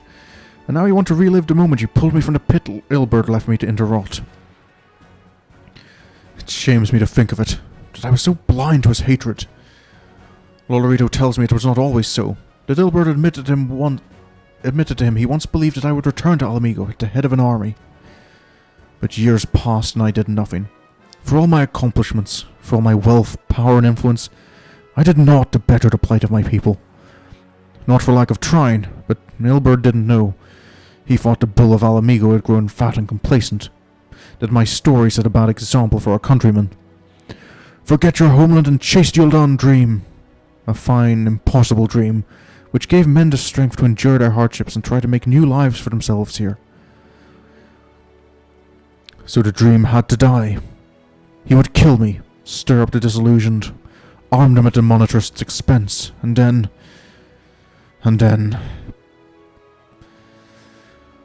Forgive me, the Scions paid the price of my failings. The gods know I've no shortage of debts to repay, of vows to keep and duties to discharge. But mark me well, lad, there will be a reckoning. Mayhap not today, mayhap not tomorrow, but a reckoning there will be. Well, thank you, sir. And I wouldn't blame yourself for... I don't think any of us could have seen that coming. A refugee of a fallen nation, he had risen from the depths of poverty to claim a seat on the syndicate. Yet for all his great deeds, one was left undone, and like sands through an hourglass, the years slipped away, taking with them an old friend's hope. Raban is good.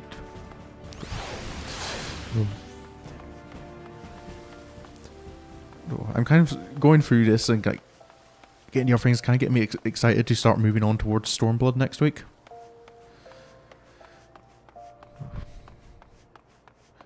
After helping out freeing Raban from Halatali,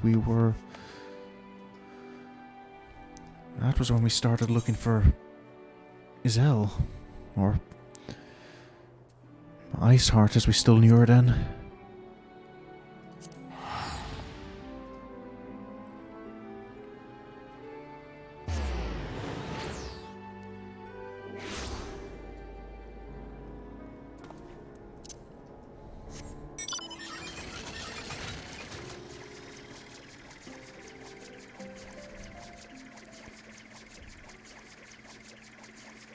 I wonder if they've still left that little base the heretics had in the basement.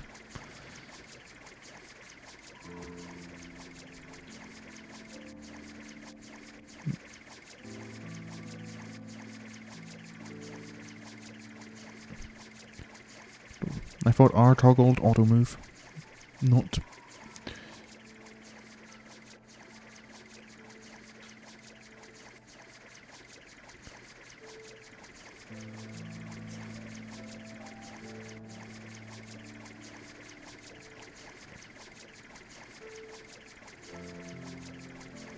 Are those Aurora?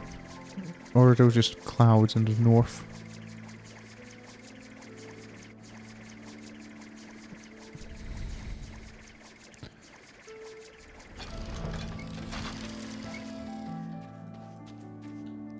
Hello, sir. By the Fury, is that you, Master Sherwood? Forgive me, but what reason could you possibly have for returning to this god's forsaken place? Just reliving the journey. Mayhap it is fate which brings you here on this day of introspection and reflection. We are come to Gorgagny Mills to accept the surrender of a half-dozen heretics who once fought for Lady Iceheart. If you are intending to visit the cellars, I would ask that you do nothing to unsettle them.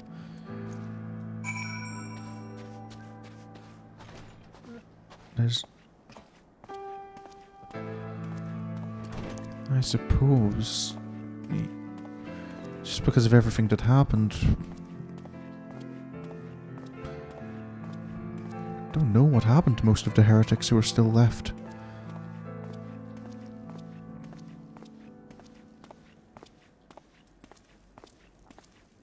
Should I say anything? I was part of the group who took down Shiva when she was first summoned, and well, I've fought them and killed them.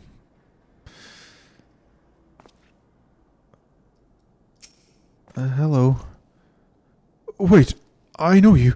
You were the amphitheater with the Dragon Slayer.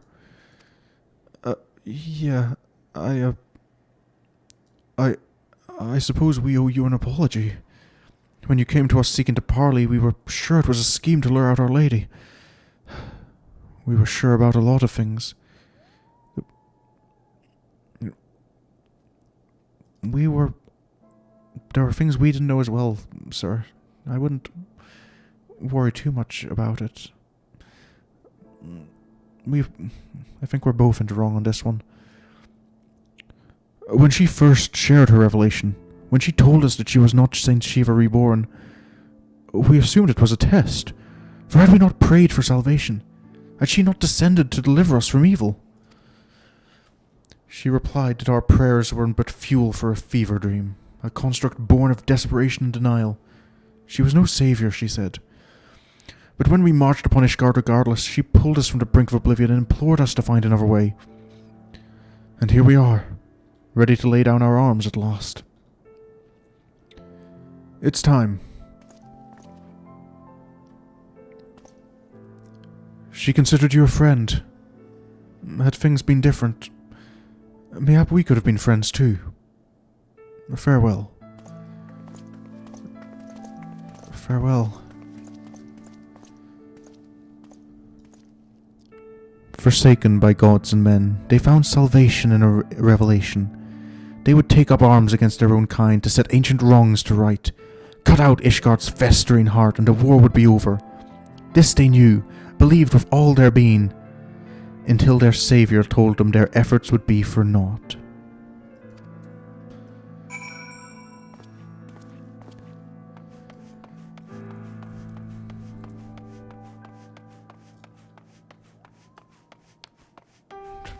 From there, we started going on the hunt for Azys.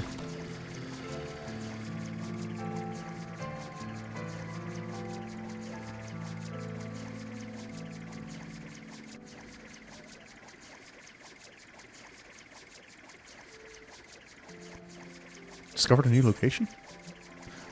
I forget I really have not done much exploring in the Heavensward locations.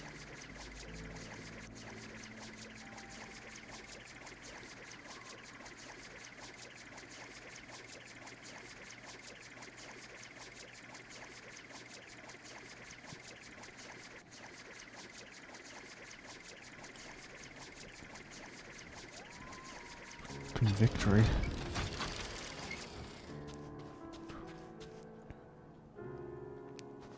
It was here that led me then to the Dusk Vigil, and there are a fair number of odd jobs trying to gather information. Monsieur Gentila? Well, if it isn't a great warrior of light himself, he who slew the dreadworm Nidhogg, bringing an end to 1,000 years of war, and my very livelihood. Well, go on then, strike me down and finish the job. Stab me right in the heart. I'll even lend you my spear if you like. After all, I won't be bloody needing it. I'm sorry, sir. Tell me true. For a moment I had you fooled. Ye gods, as if I could hate the man who rid us of Nidhogg.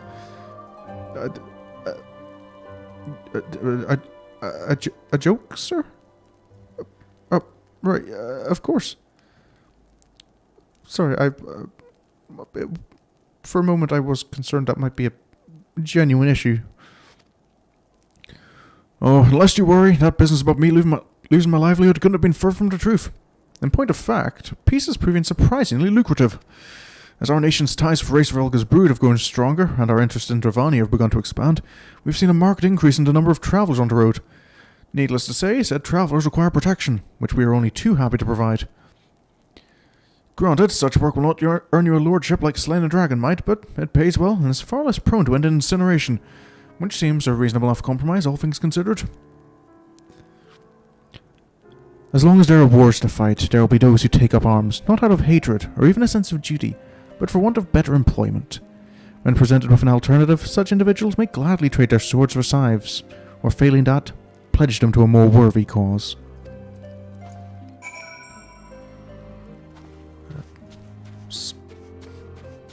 Speaking of Dravania, guess I should take a little visit out to Tailfeather.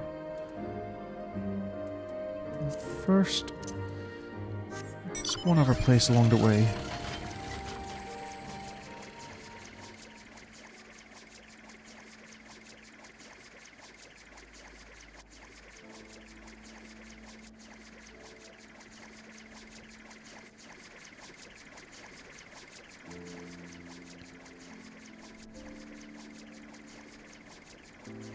Oh. Is that someone doing the MSQ? I should have guessed there'd be no sign of the campfire after this long, but this was the start of our little fellowship here. Me, Alphino, Estinian, and Izel.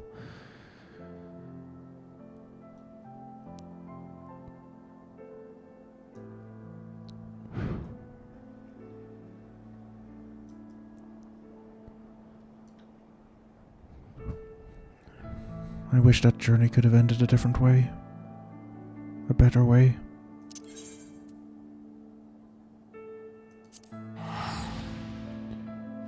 But let's see what I can find in Tailfeather.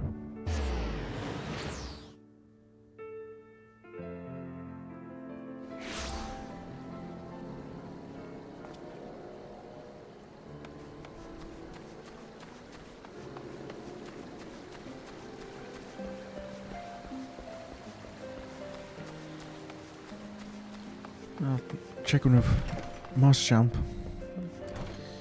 See how things... Something the matter, son? Naff giving you trouble? No, sir. Just popping by on a bit of a journey. Journey of remembrance, eh? Gods, it feels like only yesterday that Izel turned up in Tailfeather with you in tow. Back into our lives, and gone all too soon. Did I ever tell you how we found her 5 years back? In a torpor, out in the forest, all by our lonesome? Aye, well, we weren't about to leave her there, so we carried her back here and tended to her till she woke up. Didn't say a word for days, Izel. Just sat there and stared up at the sky, as if the ground held nothing for her. And it didn't, we learned, when she finally spoke. Now, you might think she's not one to smile, but if you'd seen her in the years that followed... Then, one day, all of a sudden... She says she's got a truth that must be shared, up and leaves for God knows where. And that was the last we heard of her. For a time.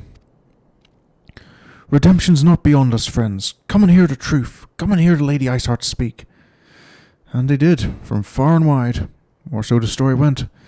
Some said there was nothing to it. But I knew. I knew. I think, Sorin, that deep down, most folk want to do right by themselves and by others. And they try. Oh, how they try. You do, certainly. And so did she.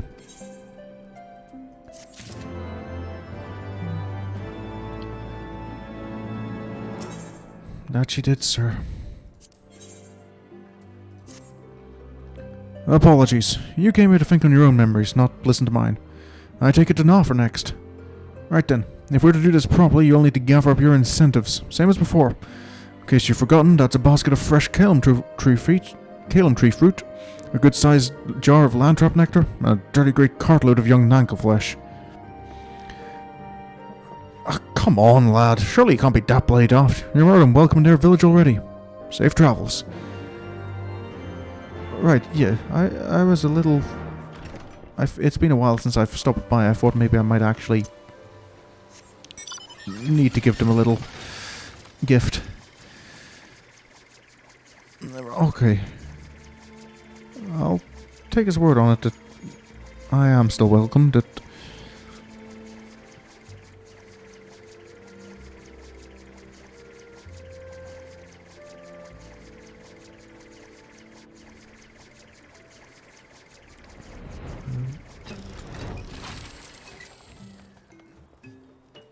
Hello, storyteller. It's been a while. Hunter of dragons and gods, I bid you welcome.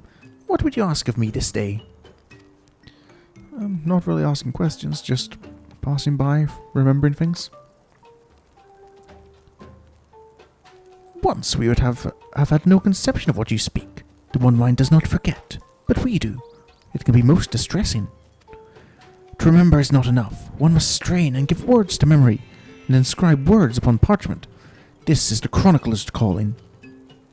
He wrote of how you came to Lofastvaf, and how you left to slay Ravana, and how the young hunter trained with the old hunter while you were away. We shall treasure these memories, this history you have given us, and when new Vaf join us, we shall share it with them as well. Bound no longer to the will of the many, they were now free to walk their own path. Thus reborn, they would write the first chapter of a new history to be passed on to future generations, and as their culture grew older and richer, so too would their story. So, if I'm here in the Forelands, then I guess the dragons and Vidofna are next. I'd rather not take a visit to the Naf again. I get the feeling they're still not particularly fond of the man who, killed their god.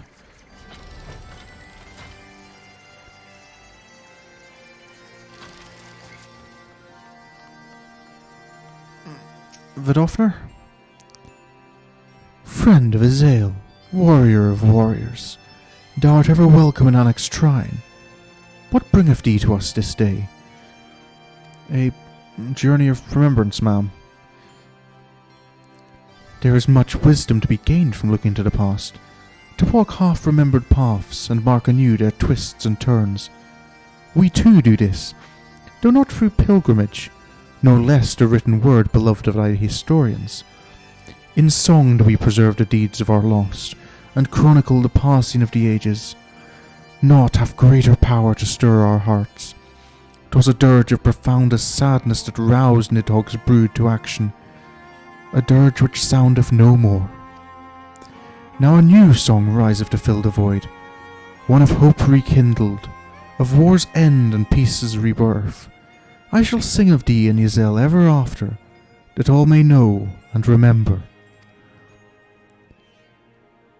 In the chorus the fallen could rise once more, for none are dead whose names yet echo in the heavens, and the song would not end until the last voice fell silent.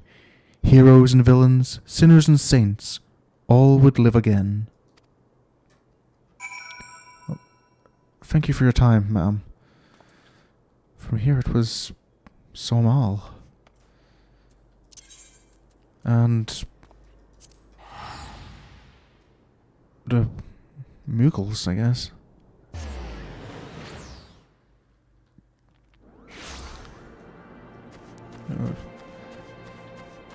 I imagine if Estinian was the type to be joining me on this journey, he'd probably skip this stop along the path.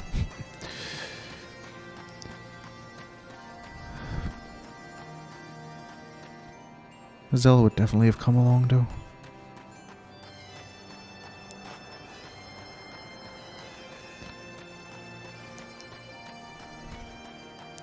It was the first time I got to see a bit of a softer side to her.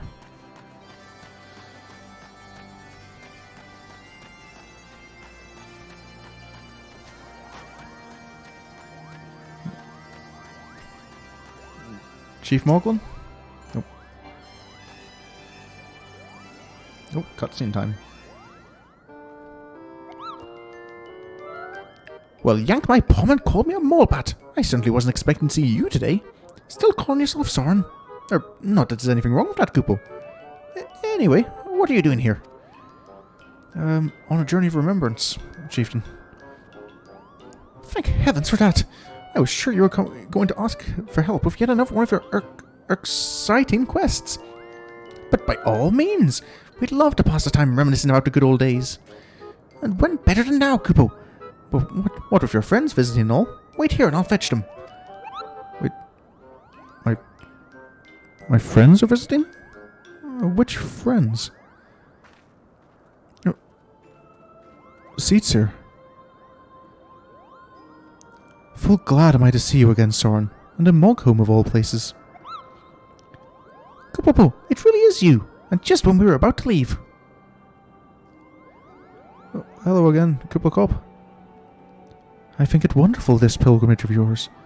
A final reflection upon the past, that you might face the future with eyes unclouded and a heart at peace. Few would deny that the events of recent days warrant such contemplation. When last we stood in this place, I dare say none among our number would have believed what was to follow. Young Estinian least of all.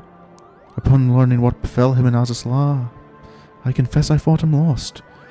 But when Master Alphino told me of your great struggle and of his salvation, I was reminded of your talent for the impossible. Well, it wasn't just me, ma'am. Alphino was there himself as well. If you ask me, he seemed altogether too stubborn to die. Though I suppose it is no small feat to evict a spite-filled worm once it's made a home in one's head. With Nidhogg's passing, the children of Ishgard and Dravania may at last look to the future. It is my hope, however, that they will not forget the deeds of history, nor the many thousands of lives lost in their conflict, for only through remembrance will they avoid the mistakes of the past.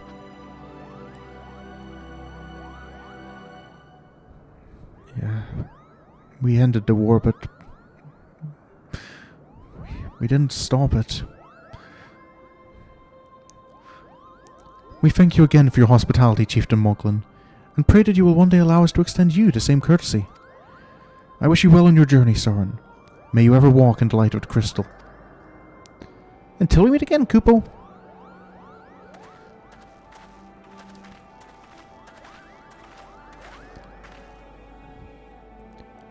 Even in the farthest reaches of distant, dangerous lands, one may chance upon a friendly face.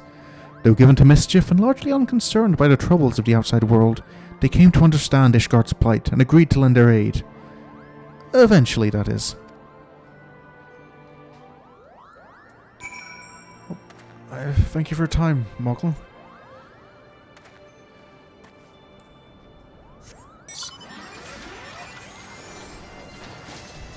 Been traveling around for a while now. Maybe it's...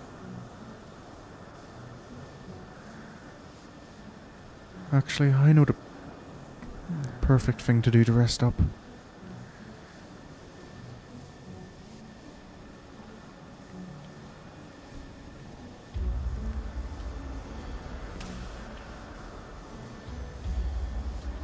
Well, I say perfect, it's...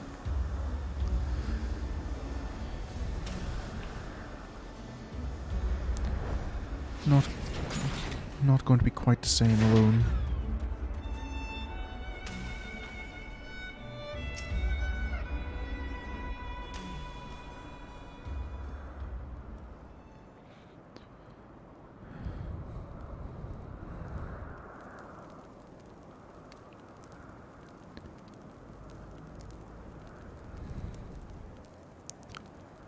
The crackling warmth of Alphino's campfire, the savoury waft of Izel's bubbling stew, the soft snoring of Morgan, asleep on the grass.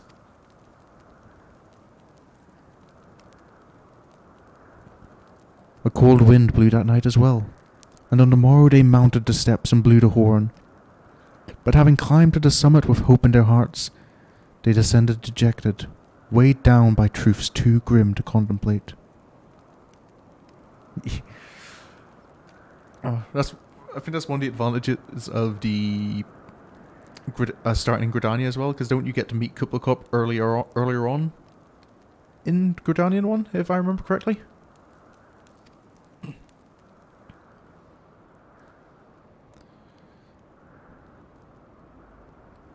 Oh, it's been a while since I've seen the Gridania starting quests.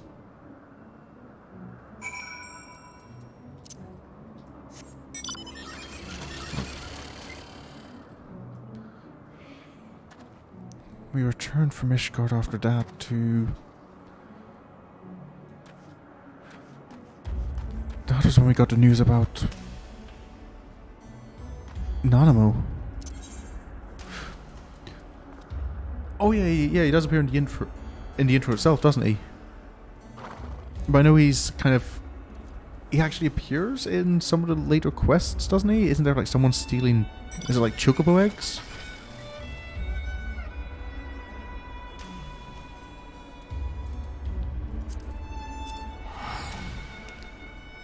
Because I know you actually get talking to him in some quests that I...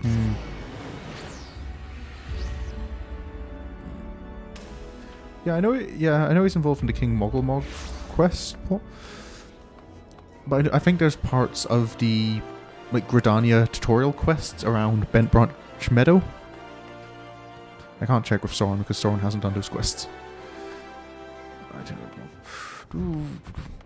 Right, there's only a few days left before the update, which means there's only a few days left for me to gather Mog Tomes. That's what I'll be grinding over the weekend.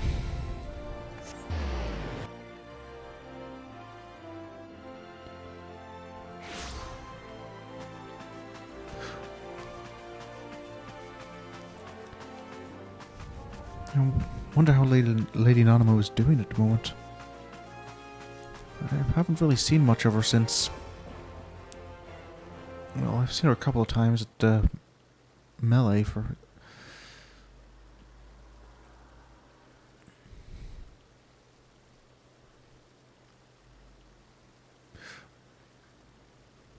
Who's speaking? What voice do I do? I think... Is that maybe Nanamo? Or... Lady Lyra? Oh, you there, over here, quickly! Oh, yep, it is. Lady Nanamo.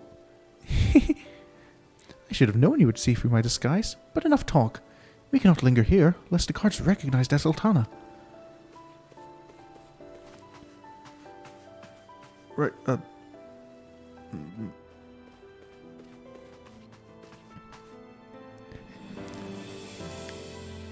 As you may have deduced, I was taking the air outside the palace when I saw you standing there, staring off into space. Have you something on your mind? I've been going on a little journey of remembrance, ma'am. I understand completely. So much has happened.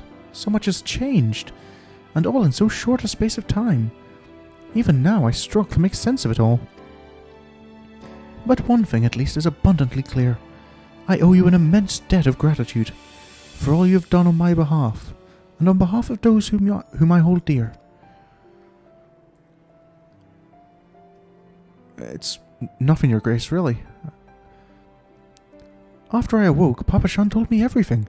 It was a lot to take in, but nothing could prepare me for what Lord Lolorito had to say. That ruthless, manipulative swine came before me and expressed regret for what had come to pass, and, thinking to make amends, offered all of Teleji Adeleji's assets, as well as half of his own personal fortune to the crown. And I accepted. Long did I debate how best to use this wealth. There is no end to the troubles facing our nation, and no shortage of worthwhile causes. Yet none among our people have suffered more than the refugees, and it is they who shall be the first to receive aid and succor. There is also the matter of the terrible wrongs committed against you and yours, for which I am in large part responsible. Nay, do not protest. It is the truth. Accordingly, I have set aside monies to aid in the Scion's rebuilding, if you would have them. I'm not sure if I'm really the person to be making that decision, but I think mayhap it would be best if we didn't. Not just because we don't trust your words but I think we're okay on our own. And I think you can help more of our people through your own channels. I see. I trust you know that I would never presume to atone for my mistakes with money. I only wish to see it put to good use. Assuming you have no objections, I shall pledge the funds to the continued development of Revenant's Hall. Oh, listen to me. So much for enjoying a moment's respite outside the palace walls. It rather seems as if I have brought my responsibilities with me. I suppose I should return. Thank you for your offer, ma'am. Lady Lyra! Lady Lyra! You must come home at once. Father is worried sick, you know. Ah, confound it. You lot search this area. I know she came through here. On the other hand, it is essential that the ruler see firsthand how our subjects go about their daily lives, and I have not visited the markets in weeks. It would seem a shame to let this opportunity go to waste. Sorin, might I impose on you to have a brief yet cordial conversation with those sultans sworn? I leave the choice of subject matter up to you. Take care. I'm complicit in this, then, am I? Well, I suppose as ruler it's only right that she gets to see how the people are living.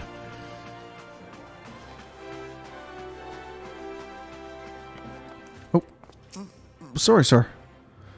I beg your pardon, sir, but did you perchance see a young Lalafell noblewoman pass this way? I don't recall it's anything, ma'am. Are you certain? Oh dear. Master Papashan said this might happen, but I never truly believed he was serious. Is everything okay then, sir? Wait. I know you. You're Sorin. Sorin Sherwood. What a stroke of luck. I can think of none better qualified to help us. You see, it is no mere noblewoman that we seek. But Master Papashan was most explicit about the need for secrecy. Pray forget I mentioned it. We will find us. We will find the lady on our own.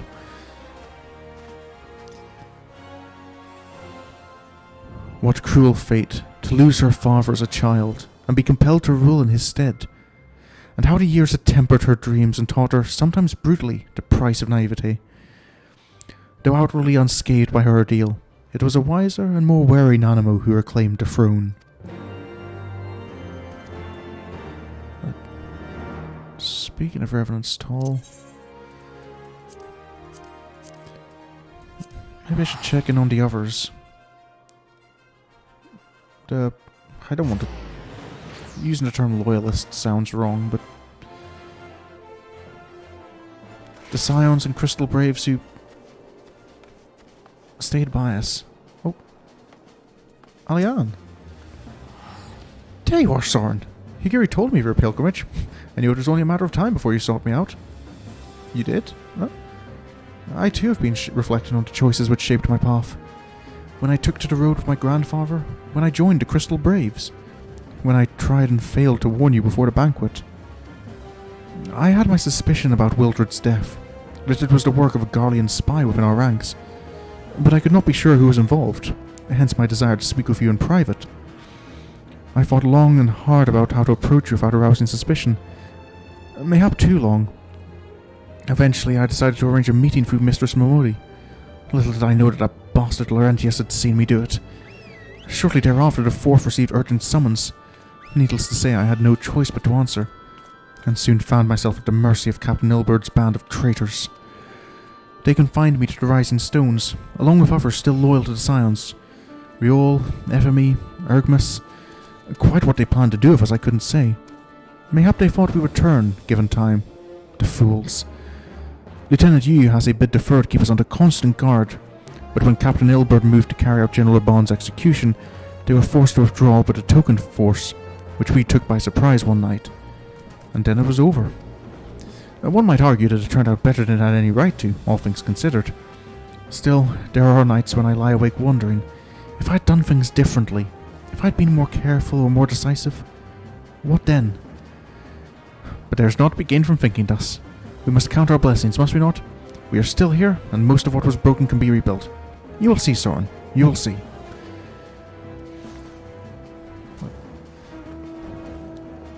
Thank you, Alian. Even if it didn't work out, you tried. You did everything you could.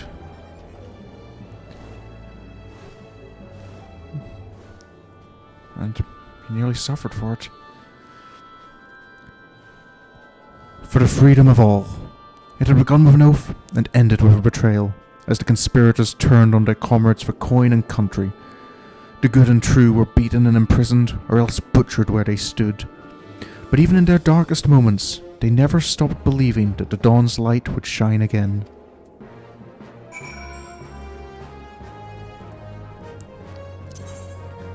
That was when we were called back. Biggs and Wedge finished their mana cutter. And that was when we thought we were so close to finishing it. We were on our way to kill Nidhogg.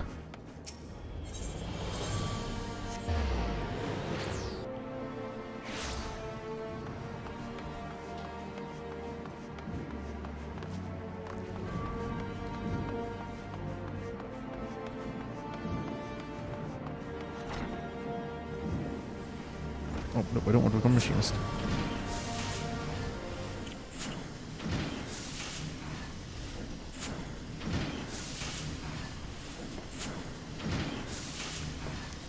Why, hello there, Sorin. Fancy meeting you here. Biggs, Wedge. How are you two doing?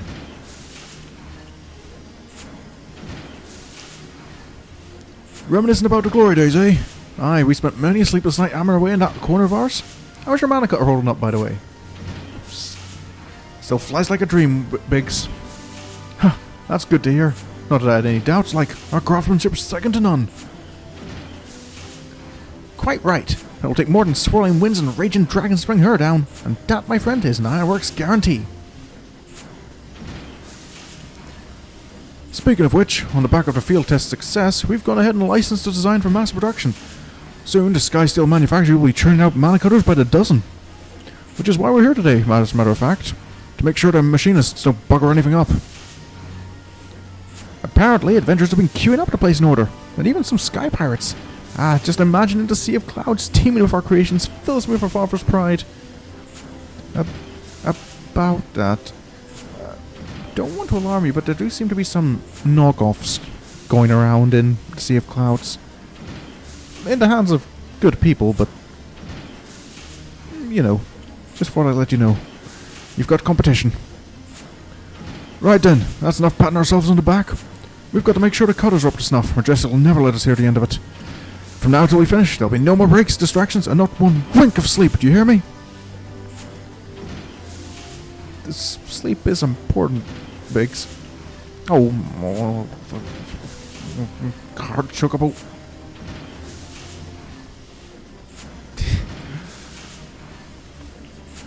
Well, we'll leave you to it.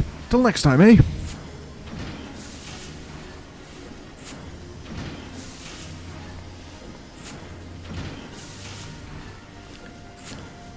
Despite the many hardships they had endured, or perhaps because of them, they greeted every new challenge with a smile. Their workshop, their battlefield, their tools, their weapons. They invariably rose to the occasion, delivering ingenious solutions to seemingly insoluble problems.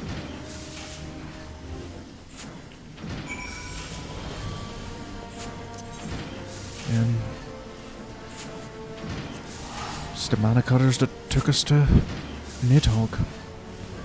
In the area.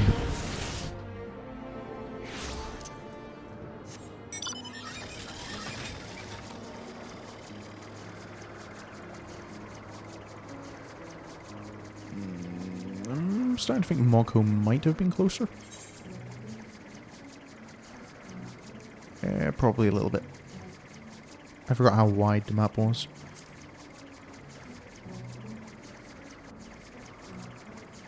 It seems even without Nidhogg, the area's looking as ominous as ever.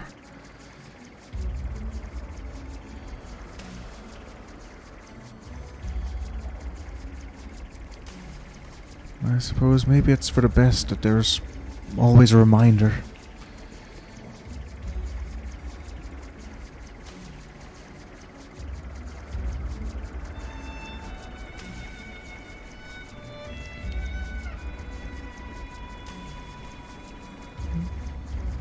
I wonder if I'll ever bump into Estinian along this journey. Maybe that's where he wandered off to, was, you know, going around thinking about what's happened.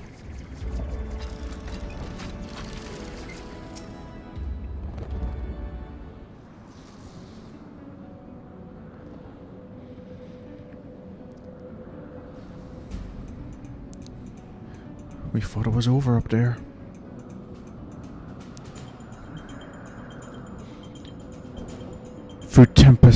Through tempestuous winds they carved a path, breaching the dread worm's sanctum, and there did they put him to the sword. Yet in the wake of hard-fought victory were secrets laid bare in a vision dark and disturbing. The legacy of the fathers, bequeathed to their sons and passed down through the generations, old blood enduring in the new, the mark of original sin.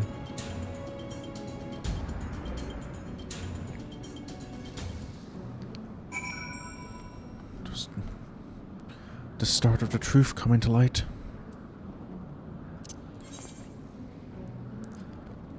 That was when we were...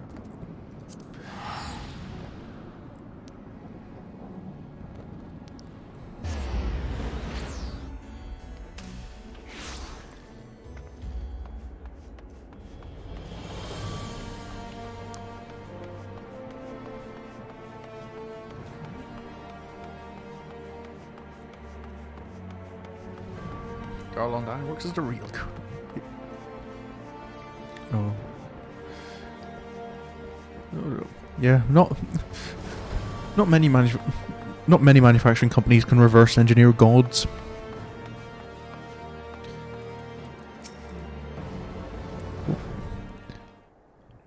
Miss Hilda? There he is at last. Gibberlon said you were wandering all over, reminiscing about days gone by. Seems a bit too soon if you ask me. Not like I don't understand though. Some days I'll be walking through Broom, same as normal. It'll hit me all of a sudden just how much has changed for us. I know it's a bit different from what you've been through. Puts me in mind of the first time I saw him and his friends up near the Aphrodite, being shown around by that house for Tom's man. Oh, you never told me you'd met before. Well, kind of just... Maybe it's best if we brush over that first encounter. Weren't so much a greeting as a heckling, to be honest. When I heard their guide warning them off paying a visit to the Broom, it stuck me craw. And you've got to admit the Master Alpha knows the spitting image of a snotty little lordling. A little lordling that went on to fight 2 Knights of the Heavens who ordered for Sorin here in trial by combat. Not to mention helping retake the vault from the True Brothers. Fury have mercy. Feels like a bleeding lifetime ago, don't it? Because it was. And what we've got now is nothing like what came before. It's a bleeding rebirth is what it is. Cold comfort to the folks who died getting us here. Still, this piece is ours, and we owe it to ourselves to make the most of it. Meaning we've got to work twice as hard to make the Broom a better place. No more harassing blue bloods, neither.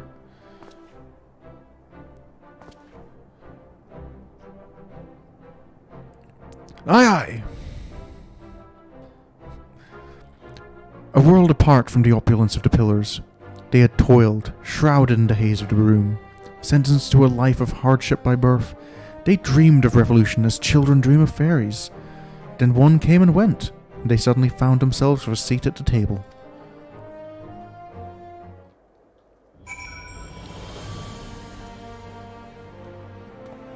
Then...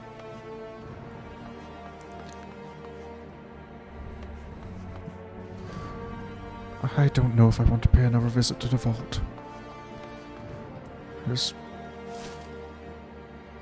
one part of the journey that's hard to remember.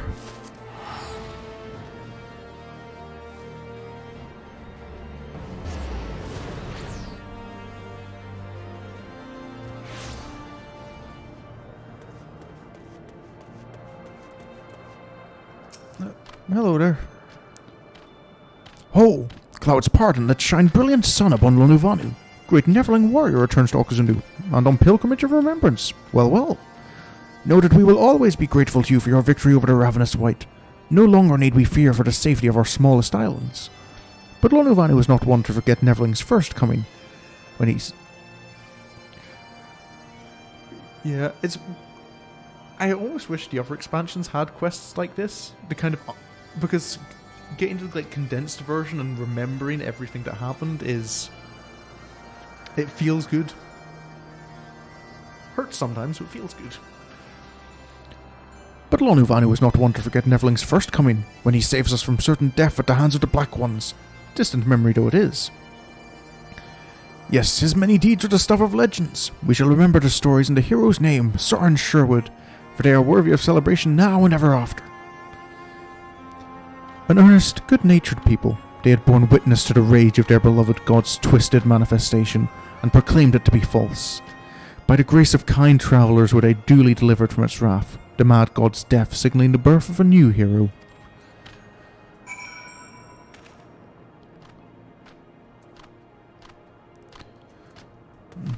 Bismarck defeated, it was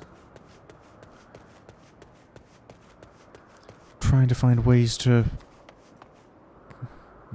Yeah, we found Azys Llya and then needed a ram to get through the shield, so that was when we were reunited with Y'shtola.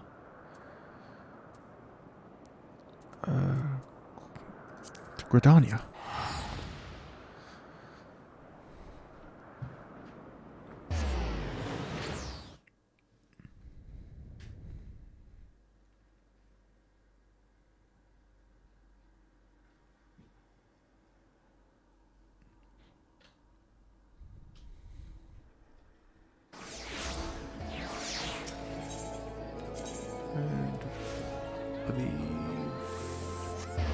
I believe the Lancers Guild is the closest Aephronet shard to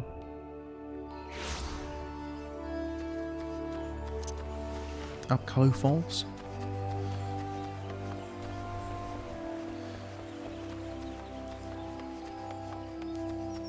Wonder how Ymitra's getting along. Kind of feel bad. Well, I didn't really know her at all before.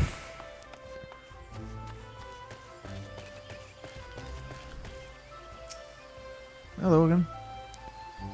Well met, Sorin. What brings you here this night? A bit of a journey of remembrance.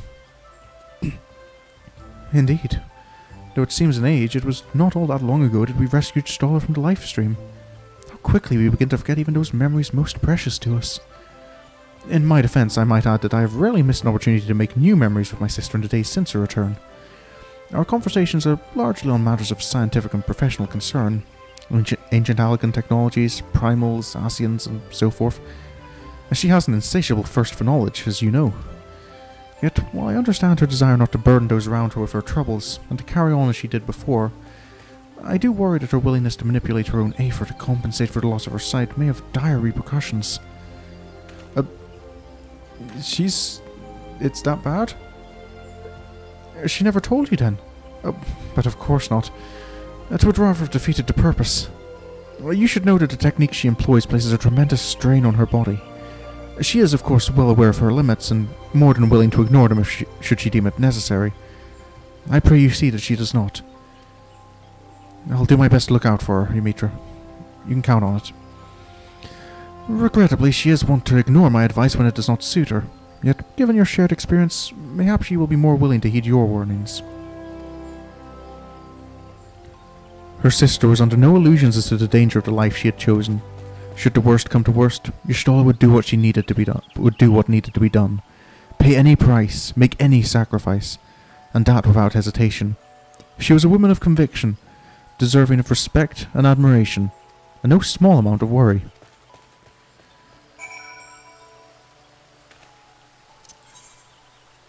And then, with Y'shtola, we went to Yllshire.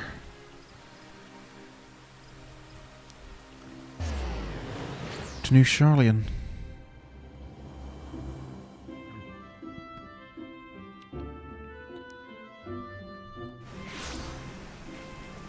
To find Master Matoya. I'm not sure if I should pay a visit to Master Matoya or not. Why must governing great gobby nation be so difficult? Like earning curls. Stupid curls with muchly differing views on glorious nation's future direction. Is everything okay, Slowfix? Yes, Slowfix knows he is letting emotions run wild. Uplander's a welcome voice of reason. Not like when Uplanders first returned to Yllshire, yes? So much venom in that one's tongue flaps, calling Globbyflock thieves. But Slowfix saw a way to mutual understanding. Citizenship and society first step in strengthening communal ties. Gives all vested interest in continued prosperity of egalitarian utopia.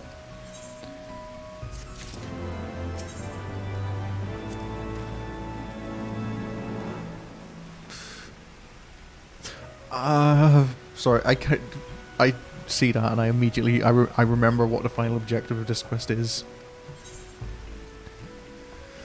Yep.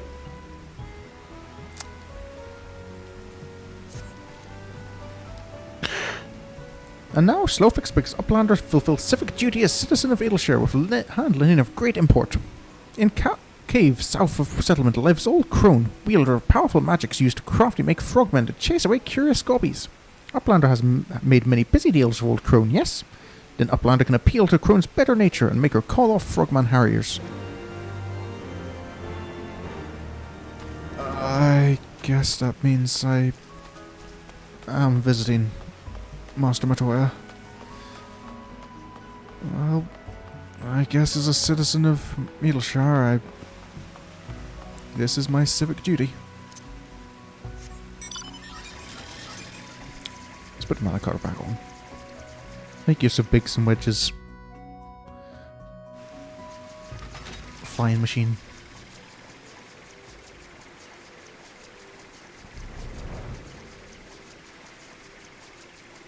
There's Alexander. I wonder how Meat's getting on in her eternity. Or in the past, or how she's already gotten on, and I'm still not sure I understand entirely what happened with all that Alexander business.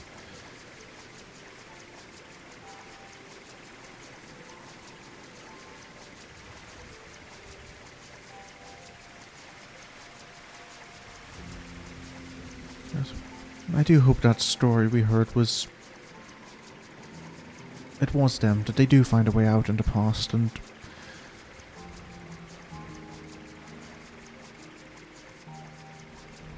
Right.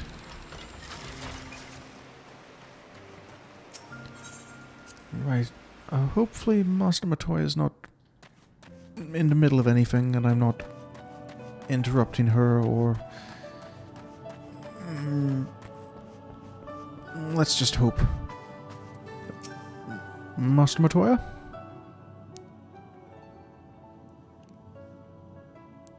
Well, this is a pleasant surprise. I'm well aware that you're only here because you want something, but at least you didn't bring your little friends. So, out with it. Well, first of all, I have a request from Slowfix about the Prorogos.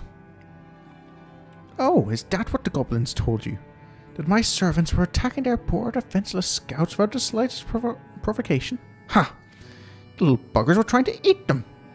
They're lucky I didn't have my Prorogos return the favour. But you can tell them from me that if they try it again, I will personally feed them to my servants one limb at a time. I do hope you didn't come all this way just to play errand boy for those dirty little scroungers. Well, actually, ma'am, I'm on a bit of a journey of remembrance. Aren't you a bit young to be going on grand journeys of reflection? You haven't lived long enough to have so many regrets. The same goes for that boy, complaining that things hadn't unfolded as he dreamed they would. It makes no difference what should have happened to Minfilia. What matters is what did happen. The past is the past, and no amount of wishing you'd done things differently will make it so. You make your choices, and you do what needs to be done. That's it. That's the attitude you came here with the first time. The first time, when you wanted to find a way to get to Azys Llya, and you would do well to remember it. Right then. I think you've wasted quite enough of my time. It's bad enough that I have to suffer Stolla's unannounced visits. I don't need you making a habit of it too. She was the sum of everything that had come before.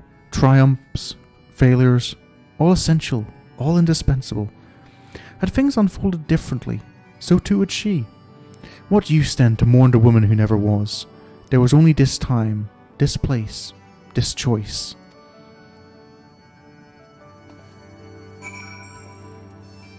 Azys Llya. That was where we went next.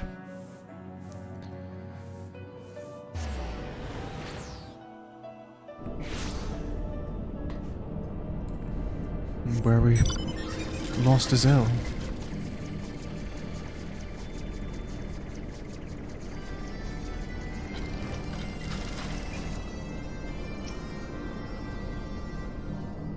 Just to buy us time to get away from the Empire. Nope.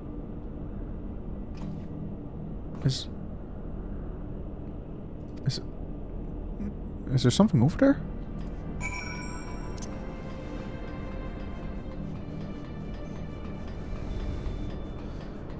So, flowers.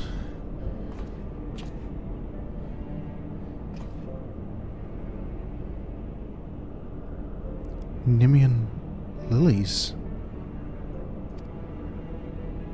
Who would...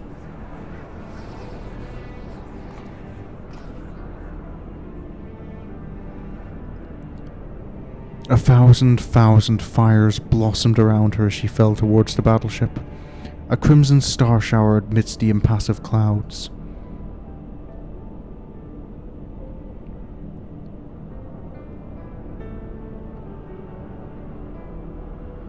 Then came the azure light, faint at first, soon blinding, then shattering, casting motes of diamond to the four winds.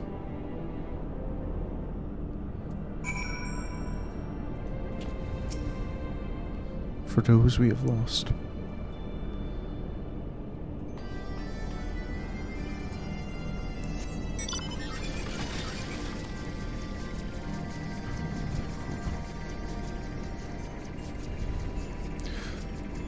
Yeah, Eorzea.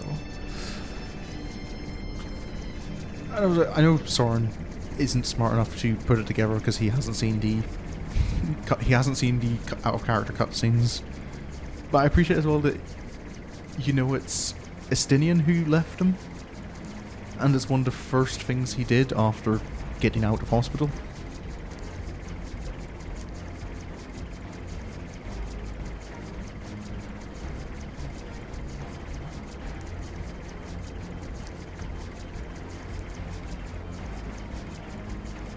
And they put it in an optional side quest.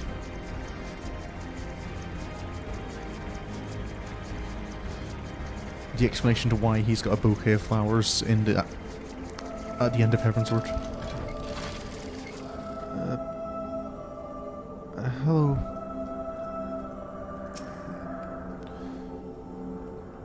I hope I'm not bothering you.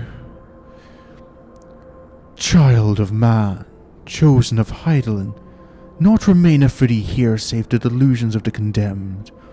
In my madness did I spy my departed brood brother in yonder skies, though I know it cannot be so. Oh, I suppose no one would have been here to explain it to you. What sayest thou? My senses are yet mine own? Then, he whom I saw was but my dead brother's rancor clad in mortal flesh. Something like that. And thou didst deliver him unto death's cold embrace. I bear thee no ill will, child. 'Tis beyond me. All my hatreds are bound up in moments ephemeral and eternal, my beloved's passing, and his resurrection. I am no better than Nidhogg, consumed by love, twisted by rage. I too sought vengeance without end. Midgardsormr. Yet thou hast since renounced it, hast thou not?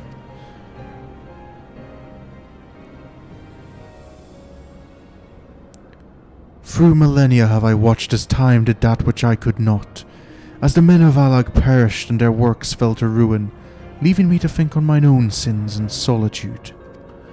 What folly to despise man his base desires, when hatred's hand so effortlessly drove me to take Ascian Reed. Then look on him again with eyes unclouded, and mark how he laboureth to rise above his nature, how he and Hraesvelga's brood now raise their voices in a shared song of peace. 'Tis my dearest hope that it shall prove the founding stone for a bulwark against the dark. As time delivered Allag unto its reward, so too will it prove this peace true or fleeting, as I remain here, apart, and watch. Chosen of Hydaelyn, it is well that thou camest unto me in contemplation, but the road stretcheth ever on, and thy battle is not yet won. I know. It's not all over yet. Perhaps there was hope for them. Perhaps This time, they would learn and remember. But her part in the tale had ended long ago. Within this monument to hubris would she remain until the end of days, beyond redemption.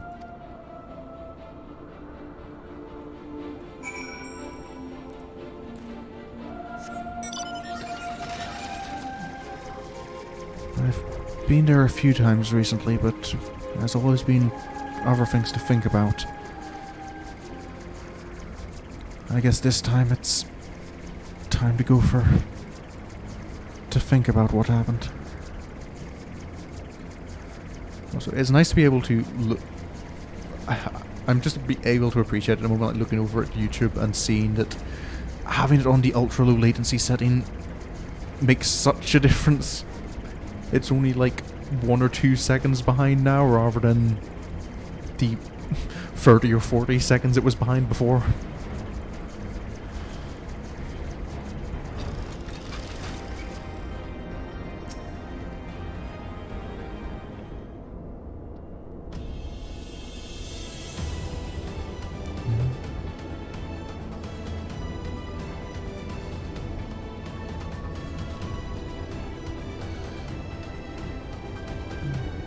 And this was where we ended it. The Undying Ones were defiant, disbelieving, even as death embraced them. Then the Knights too succumbed, loyal to the last who caused long lost. His body growing light, the Archbishop looked upon the arbiter of his fate, and knew not what he saw. And then it was over. Naught remained save the eyes. Thinking to bear them away from the covetous hands of men, Estinian took the accursed baubles in his own, and was duly bent to their will, if only for a time. At a friend's behest did they embarked upon their journey, and so, after their triumphant homecoming and all the pomp and circumstance, there was but one way it could end. Pay respects to a friend.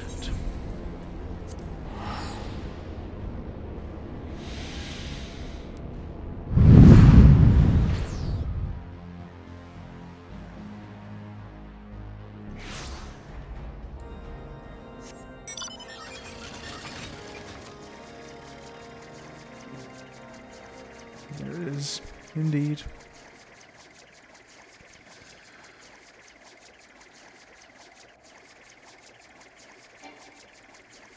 Your mount can fly no higher.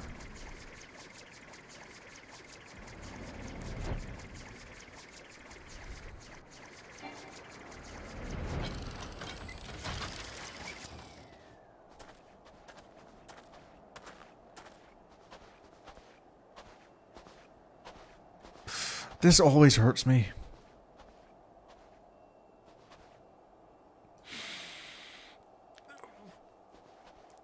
It doesn't get any... No, it doesn't. Oh, it's right, like, you can't... He's not interactable. There's nothing that brings your attention to the fact this happens. He's there. He makes the journey every so often.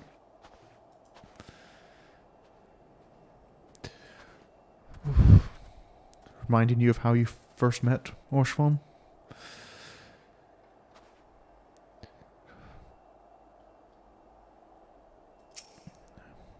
Hello again. It's been a while.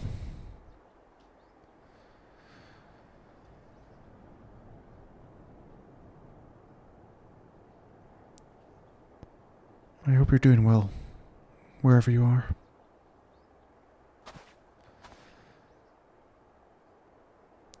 I wish you could see Ishgard as it is now.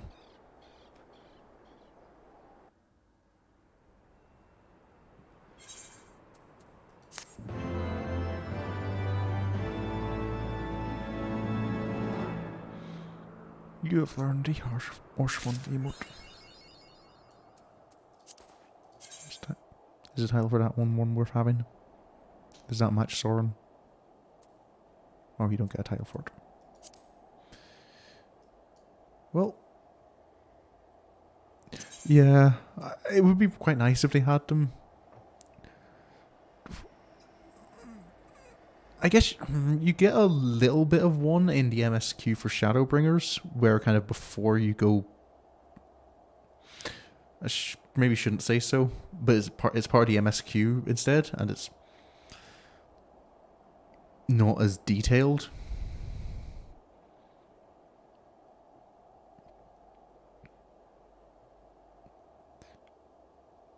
But yeah. No. But that will have to be the end of the stream for tonight, because I've gone well over time, but... Yo, I like that. I enjoy that quest line. Just going through the last, like, I think it was a couple of months worth of streaming in an hour, just recapping and remembering.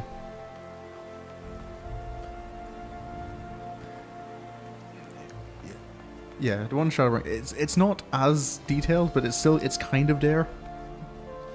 And I suppose it more focuses on the change in the other characters. Oh, but yeah.